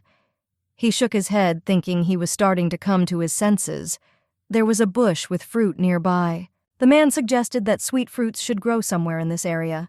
And Maya likes sweets, so he decided to collect some. Besides, the basket is now empty. The fruits looked like sweet, juicy peaches. Raka wondered if Maya would like this. He assumed that she would be glad if he picked these fruits. Then Ruka froze. It suddenly dawned on him what he was doing. He was puzzled, wondering why he was collecting fruits for someone with whom he had a business relationship. The man was angry and crushed the fruits in his hands out of anger, thinking that he was still not himself. He heard a familiar sound and became wary. It was a lapindes, a creature that spends most of its time hibernating. Rock was interested in the reasons why it suddenly woke up. And the only person who could touch this monster is Aisha. This infuriated the man because the noise must have woken up the other lapendes. Suddenly, Raka remembered Maya and began calling her. He was worried about her because he thought the twins would be able to take care of themselves. A girl's screams were heard from behind the foliage, and a moment later, his brother and sister were already approaching him, together with the nanny, scared to tears. She screamed at him to run. Raka saw lapendes behind them. Aisha laughed merrily. The man angrily suggested that someone was in a good mood. He believed that he should quickly deal with this and return and began to prepare to use black magic. Maya, running past him, asked what he was doing, grabbing his hand and dragging him with her. She indicated to the man that he needed to leave. Raka blushed deeply, looking at the girl. He thought, what if he just kept running? And he smiled. Maya was surprised to ask if the Duke understood that the road they were now running on could lead them straight to death.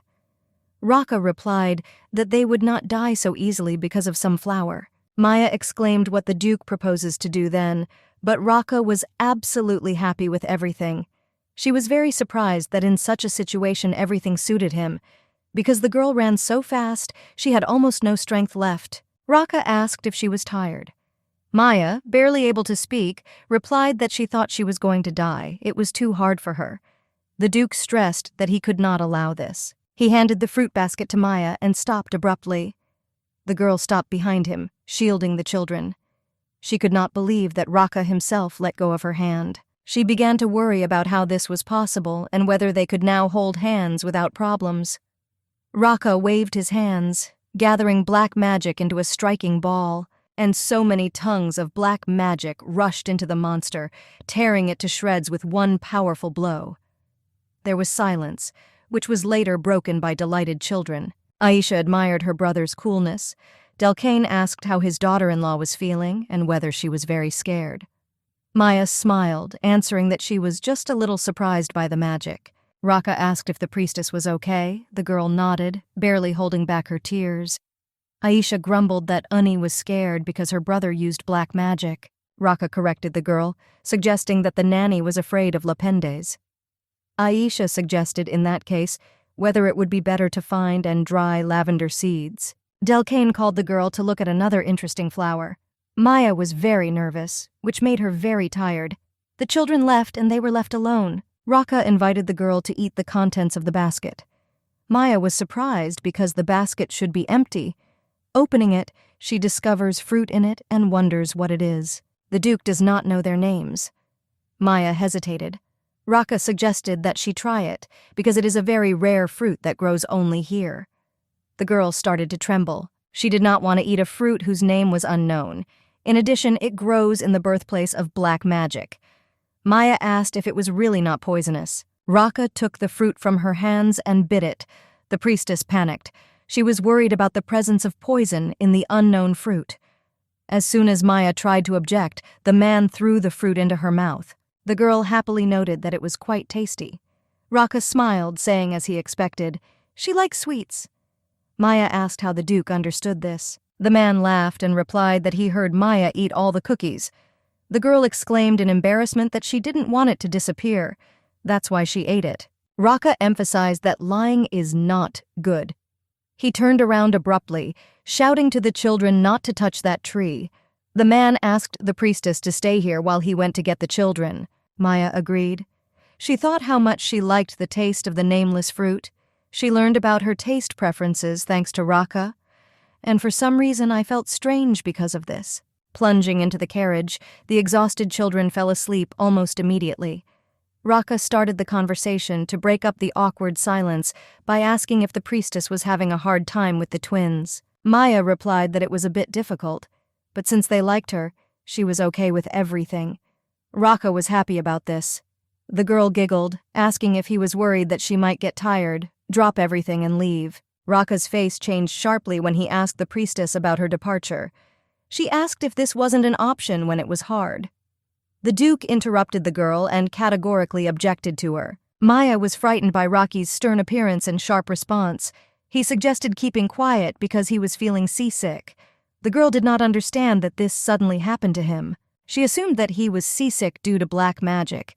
Maya was very tired because of such an active day, and she began to feel sleepy. Closing her eyes, she thought about how comfortable she was and where this softness came from. Raka leaned towards the priestess and placed his palm under her head, and Maya fell asleep. The Duke looked at the girl, his heart beat at a breakneck speed and his cheeks filled with a bright blush.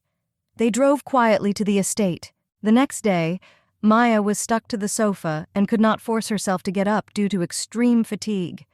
She was upset that they went on a picnic on her day off, and she had to work the next day. Today, there will be a fencing lesson at the training ground, and the girl was upset that today there should be a lesson on the street. Rita came through the door and inquired about the reason for the oppressive atmosphere. Maya told her that she had absolutely no strength to get up. It seems that she overexerted her body yesterday.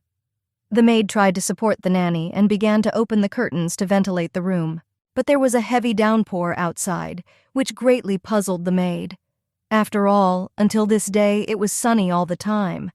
Maya upsetly emphasized that God himself was on her side. It reminded her of Terratus. He said that he would bring her a sacred relic, but there was no news from him. The girl was worried what if he wasn't going to bring anything. Rita noticed that, despite the rain, there would be a lesson, since the fencing competition would begin in a couple of days. Maya asked again, and the maid added that this is a huge event that takes place every 2 years. The girl thought, if this is such a huge event, then why doesn't she know anything about it? And is it possible that everything is because it happened before Reina met Kynes, although the first blessing of Maya was also a scene from Kynes' past, and after that, Maya was supposed to fall asleep forever in a year. It suddenly dawned on Maya that this meant that the original story had not yet begun. The priestess became inspired, hoping that the story would begin in 4 months and counting the amount accumulated during this time. Rita asked if the nanny was okay. She believed that the right thing to do would be to tell the Duke that it would be better for the nanny to rest today. Maya happily replied that everything was fine. She might be late for class.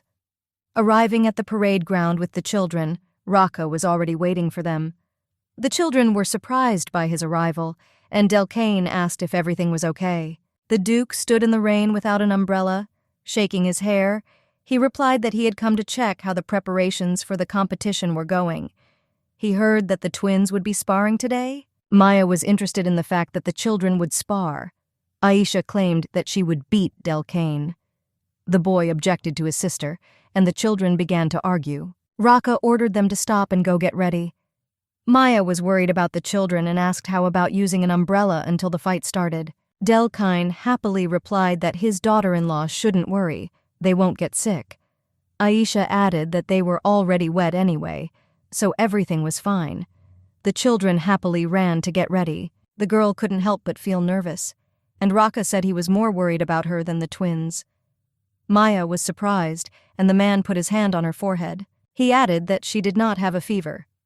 The nanny was very embarrassed. Her cheeks turned very red, and she asked what he was doing. Raka replied that the maid told him that Miss was not feeling well, and if something hurts, she should tell her about it. You don't have to go through everything alone. Maya awkwardly replied that her muscles were just sore from running yesterday. Raka thought about it, saying that it is too bad that she is so weak. The girl wondered if he thought so because everyone in his family tree was very hardy. The children notified the Duke that Patrash was ready to spar. Maya wondered who Patrash was. She remembered a cute dog named Patrashi and assumed that he was talking about her. And a large, strong man, Patrasha Pavlov, who was responsible for fencing training, came out onto the parade ground. Raka explained to Maya who it was, and she could hardly contain her laughter, covering her mouth with her hand. He invited her to go to the parade ground and moved forward. Maya asked if the Duke uses an umbrella. The man replied that he did not take it because he believed that the rain would stop soon. Then the girl, smiling sweetly, offered to go together under her umbrella. A slight blush appeared on Rocky's cheeks, and he agreed. Imperial Palace of Zerdia. The servant turns to His Majesty, asking if he has seen the list of participants in the fencing competition. The man dejectedly replied that not yet. He wearily held his head, thinking that he had more important things to do. The Shakir flower has disappeared, and even worse, God's daughter has disappeared. The servant notified His Majesty that he had recently received information about a woman who could euthanize. They also say that Duke Aintia also found out about this. So it doesn't seem like this rumor is true. The Emperor thought about it. If even Duke Aintia was looking for information about this, then this really is not just a rumor. He never does anything for nothing. Kynes asked if this woman was a saint by chance. The man replied that this would require further investigation. The Emperor smiled, saying whatever it was, this was good news. Now you can worry about other things. And he began to study the list of participants. Kynes laughed, saying that apparently these hooligan children of the Aintia family had already reached the age to participate in the fencing tournament. The servant confirmed. This will be the first time they appear in public. Kynes asked if they were really thinking about winning and getting a new title, since they couldn't remain under the Duke's rule forever. He believed that this was a completely possible option. The man pointed his finger at the list with interest and asked who it was. The servant answered, Cray Monteris is the eldest son of Count Monteris. He is also a candidate for number 1, however people call him a psycho. The Emperor thought for a moment, asking how about pairing Monteris with the young master Aintia in the first round. The servant asked again. Kynes continued, having heard the testimony of the knights who were in the hut. This made him think that it was Duke Aintia with the twins. The man recalled that the readings were rather inaccurate. The Emperor objected, saying, nevertheless, one must be prepared. As far as they know, only young Master Aintia cannot use black magic. Kynes would like young Master Aintia to remain forever in the shadow of his family. Maya stood with the Duke under the triumphal arch. The children were preparing for sparring. Patrash exclaimed that the battle had begun. Aisha swung her sword with a scream. Maya suggested that she was quite strong, which meant Delcane might lose, but the boy quite quickly and confidently repelled her attacks. Nanny immediately mentally took back her words. She asked the Duke who he thought would win. The man thought seriously, saying, if we take into account the long term, then Aisha should win. Maya asked what about a short fight. Raka replied that he doesn't know, they are both terrible. They are just wasting their time. A verbal skirmish begins between the children. Aisha tells her brother not to dare even try to deceive her. Delcane protested, urging his sister to concentrate. The children were glowing with confidence. Aisha believed that this was her chance to show her good side in front of the Ani, and Delcane was very worried that his daughter-in-law was now watching. The boy attacked his sister, but she held back the blow, emphasizing that if he attacked with such force, he would fall. Aisha was confident that victory would be hers. Delcane deftly hits the girl on the leg, and she, without expecting it, falls to the ground. The brother puts a sword to his sister's neck, and Patrasha declares Delcane the winner. Aisha began to make excuses that she lost because of the rain, but he will definitely win the fencing tournament. Delcane asked what she would do, since her daughter-in-law would not know whether she would win or not. The daughter-in-law will not go to the tournament. Aisha's eyes widened in surprise. She asked Annie if that was true. Maya confirmed, saying that she would not be able to go. The girl exclaimed pitifully, turning to her older brother, "Can't Annai go with them because this is her desire?" Raka replied in the negative, but Aisha did not give up. She asked the reason for the refusal. The brother replied that this was not part of their plans. The sister continued to argue. Maya thought that the fencing tournament was a very large event. Therefore, Emperor Kynes cannot help but go to the tournament.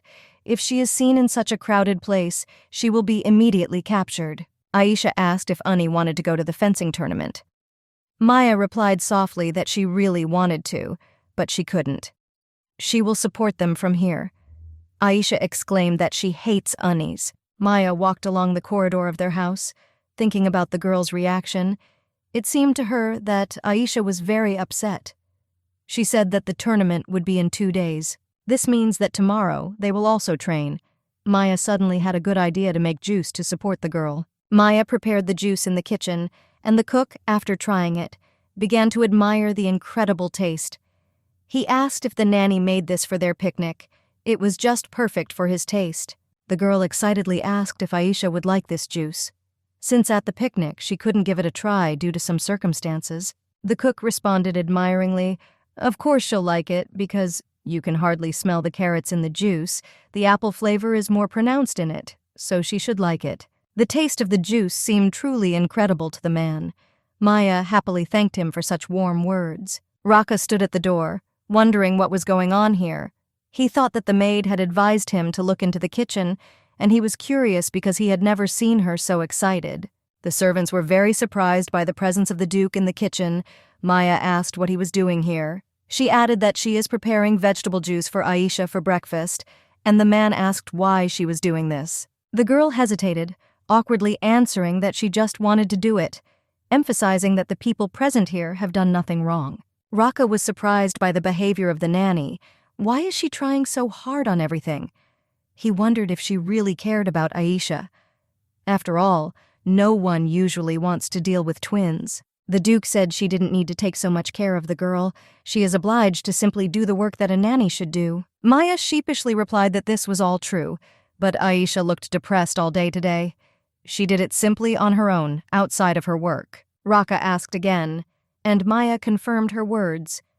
There was an awkward pause, and the girl rushed around the kitchen, not understanding anything, but believing that it was better to get out of here before he himself kicked her out of the kitchen. Maya lost a bottle of juice, and the cook handed it to the girl, saying that she had little space on the table, so he rearranged it. Maya happily thanked him for this. The girl wanted to thank the man and offered him the remaining juice. The cook was very grateful to Maya. Raka grabbed the bottle of juice meant for the cook and drank it, saying he's not that bad. Everyone present looked at the Duke in surprise. Raka noticed that everyone is free if they do nothing.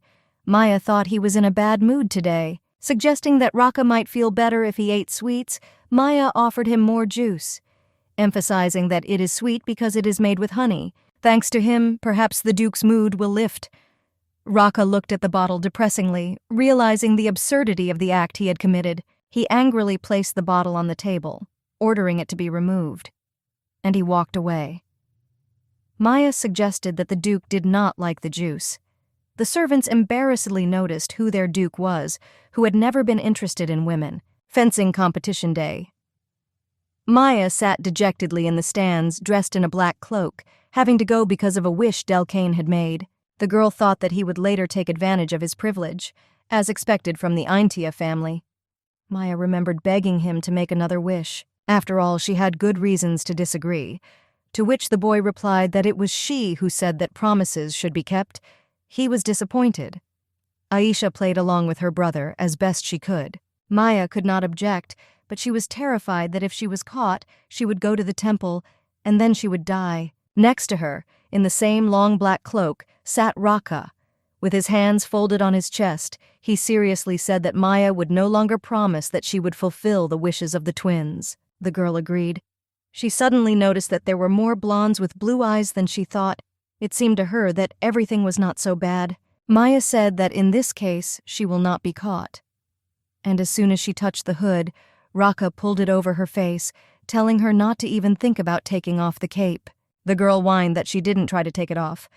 The Duke replied sarcastically, apparently it was his imagination, and Maya hesitated since she had nothing to answer. And she grumbled, asking if the Duke considered her a child because she also did not want to be found and sent to the temple. An awkward silence fell between them. Maya thought that she had said too much, and then Raka asked why she ran away from the temple. Maya thought about it. The novel tells that after the second blessing, Maya's life began to fall apart. She knew that Raka knew how to keep her mouth shut, but how could she tell him about this? Just as she was about to answer something, the arrival of His Majesty the Emperor was announced. People rushed closer to the field. Everyone wanted to see the Emperor. Pandemonium began. Maya, standing on her tiptoes, tried to see what was happening. The men next to her were arguing for a place because they had both never seen the Emperor, and the girl was worried about falling under the hot hand. Raka invited her to hold his hand. Maya became very nervous, saying that everything is fine, and suddenly they push her, and the girl, almost falling, grabs the Duke's hand. She tremblingly thanks the man for his help. Raka said eerily that he thought they wanted to die, so they had lost their minds. And Maya abruptly released him, admiringly telling Raka to see what a good view they had. She thought that God's daughter still needed to control reckless killings today. Seeing the Emperor, Maya thought, this is the strength of the main character. She said in fascination how beautiful he was. Its beauty could be felt from a distance. Raka looked at the girl in surprise, asking if she was the one who was avoiding His Majesty. Maya replied that it was true, but why was he so interested in it? Raka turned away, telling her not to pay attention to it. Aisha and Delcane were waiting for the tournament to begin. The boy examined his sword, asking for his sister's sword for comparison. After looking at both swords, he realized that the hilt of his sword was very loose. Delcane said his sword was broken. Aisha insisted to go now and change it, which is what my brother did.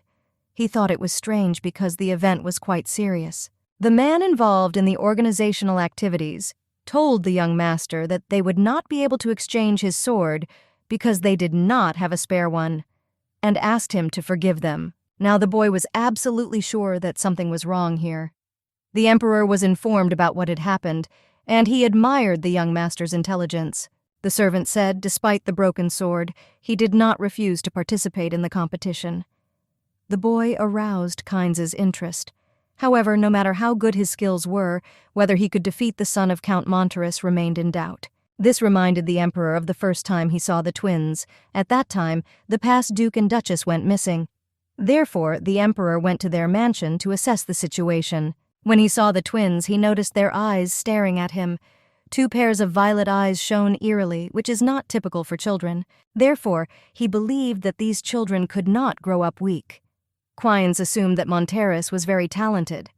Looking around, he asked the servant where Duke Aintia was. The man replied that Duke Aintia's carriage was not there. Kynes found this strange. He believed that the Duke, who cared so much about the twins, could not help but come today. The Emperor wondered where he could be. He noticed Miss Aintia waving to someone, and Kynes looked closely at the stands, finding the Duke waving back. It was clear from the Duke's appearance that he deliberately wanted to hide. The Emperor noticed the Duke smiling at someone next to him, but could not understand who could go with him to such a place. Kynes ordered Viego to find out who was sitting next to Duke Aintia. Meanwhile, Maya admired Aisha's quick victory. Raka emphasized that the enemy was weak. That's why it was so easy. Maya objected, saying that the Duke must praise the girl when she returns. The man asked again in disgust. Maya exclaimed that this must be done. She was beginning to understand why Aisha was so eager for praise. The Duke stubbornly stood his ground. He did not understand why it was necessary to praise the girl, despite the fact that she won the duel. The girl smiled welcomingly and told Raka that Aisha just needs to be praised. At that moment, she seemed especially sweet and attractive to him. Raka was so fascinated by Maya that he even stopped arguing with her. The girl thought that he fell silent because he did not understand her. The gates to the arena opened and Delcane stepped out. He was equipped specifically for the tournament and had steel bracers and leg protection. The boy went up to the arena, where he had to compete with another participant of the same kind, and the start of the competition was announced to them. The fight began and Delcane was ready to win. He was confronted by a boy in steel armor who attacked uncontrollably. Maya and Raka watched the competition from the stands. The girl waved her hand and shouted words of encouragement for Delcane. It seemed to her that the boy was upset about something. Maya noticed that the sword Delcane was using to fight began to wobble, and she couldn't understand why this happened. Delcane's opponent struck again. The boy managed to react and blocked it with his sword, but the blade could not stand it and slipped out of the hilt. Nobody expected this to happen. Delcane was scared because his sword broke, and at that moment he was wounded. Maya was very afraid for the boy's condition. Raka reassured the girl that Delcane's wound was not serious.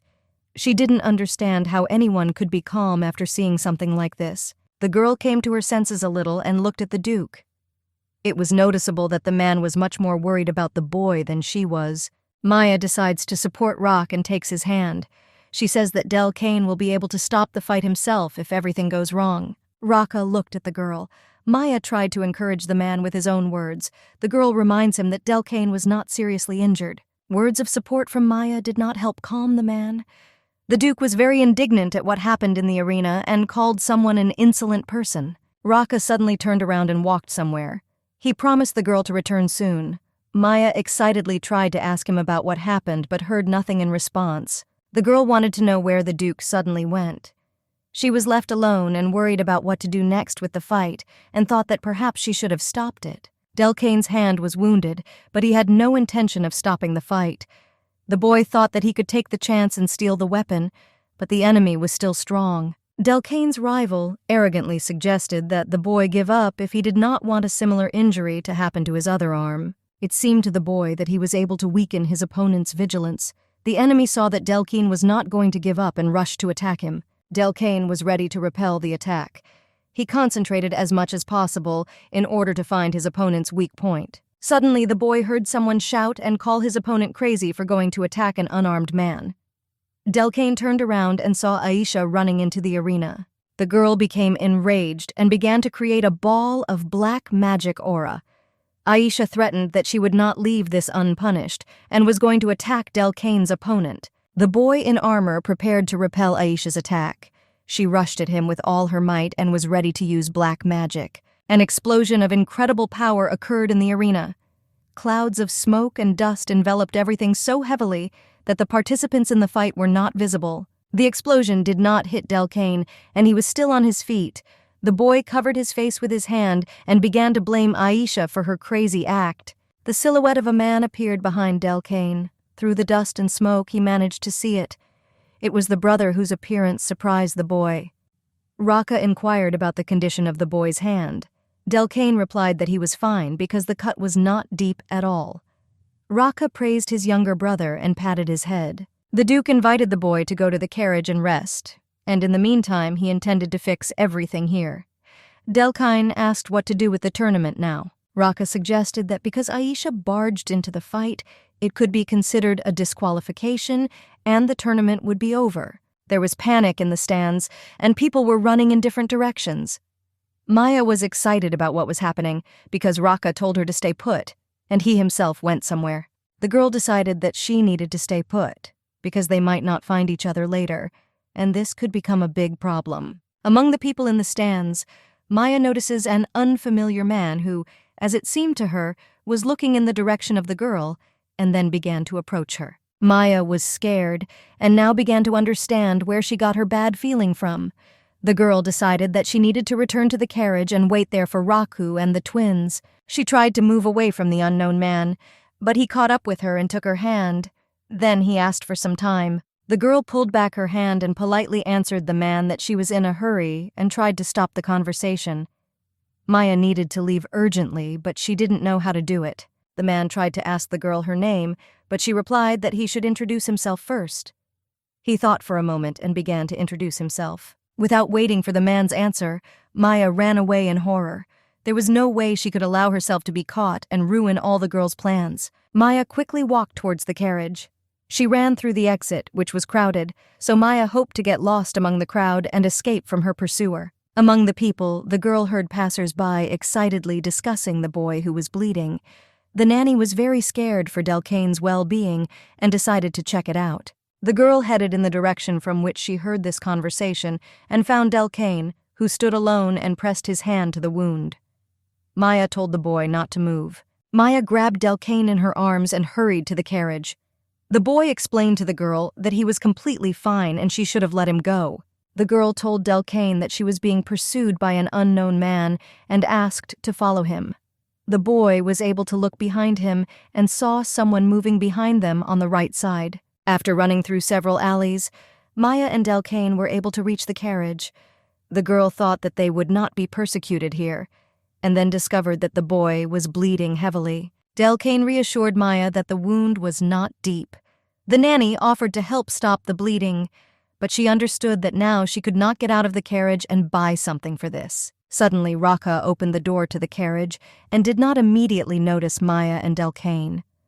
The Duke invited Aisha to wait for him inside, while he himself wanted to go to find the priestess. Maya was very happy when she saw Raku. Now she could feel safe, and the boy's wound could be treated calmly. Raka did not expect to see the girl in the carriage and was very surprised. He believed that the girl was still waiting for him in the stands. Aisha was happy to see the Unni and sat down next to her. The girl boasted about her victory in the competition, and Maya praised her for it.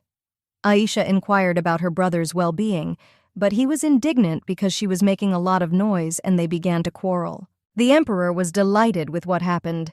Before this day, he would never have thought that Duke Aintia would worry so much about his twins and come out to the stadium. Viego asked Emperor Kynes for forgiveness for failing to complete his task.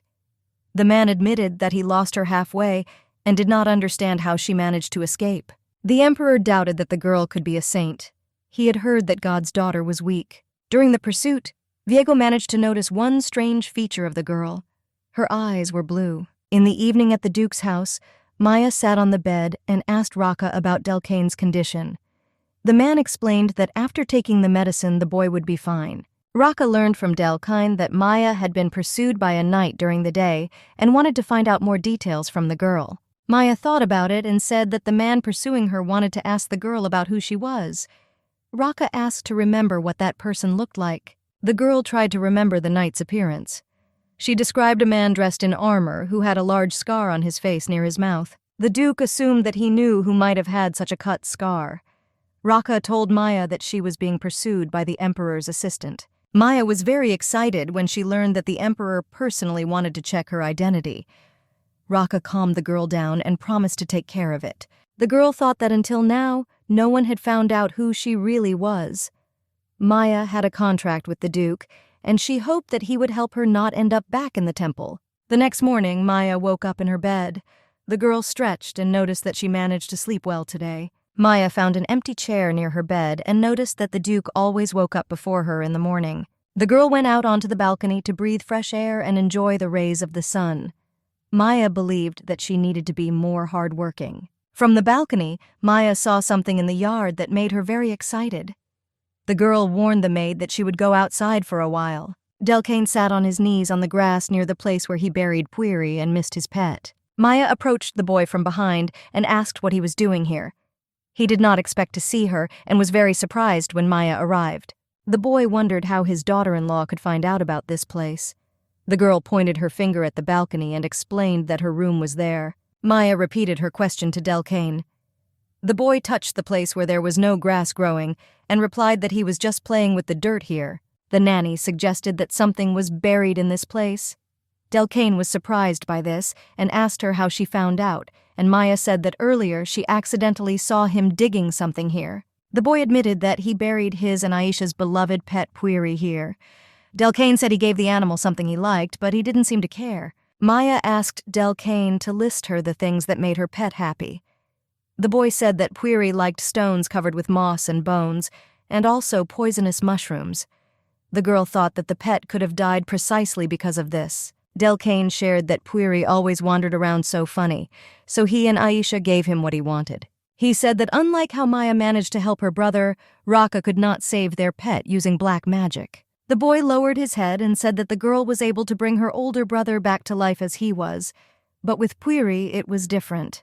He blamed himself for holding on to him until the last. Delcane asked that the fact that he buried Puri be kept secret.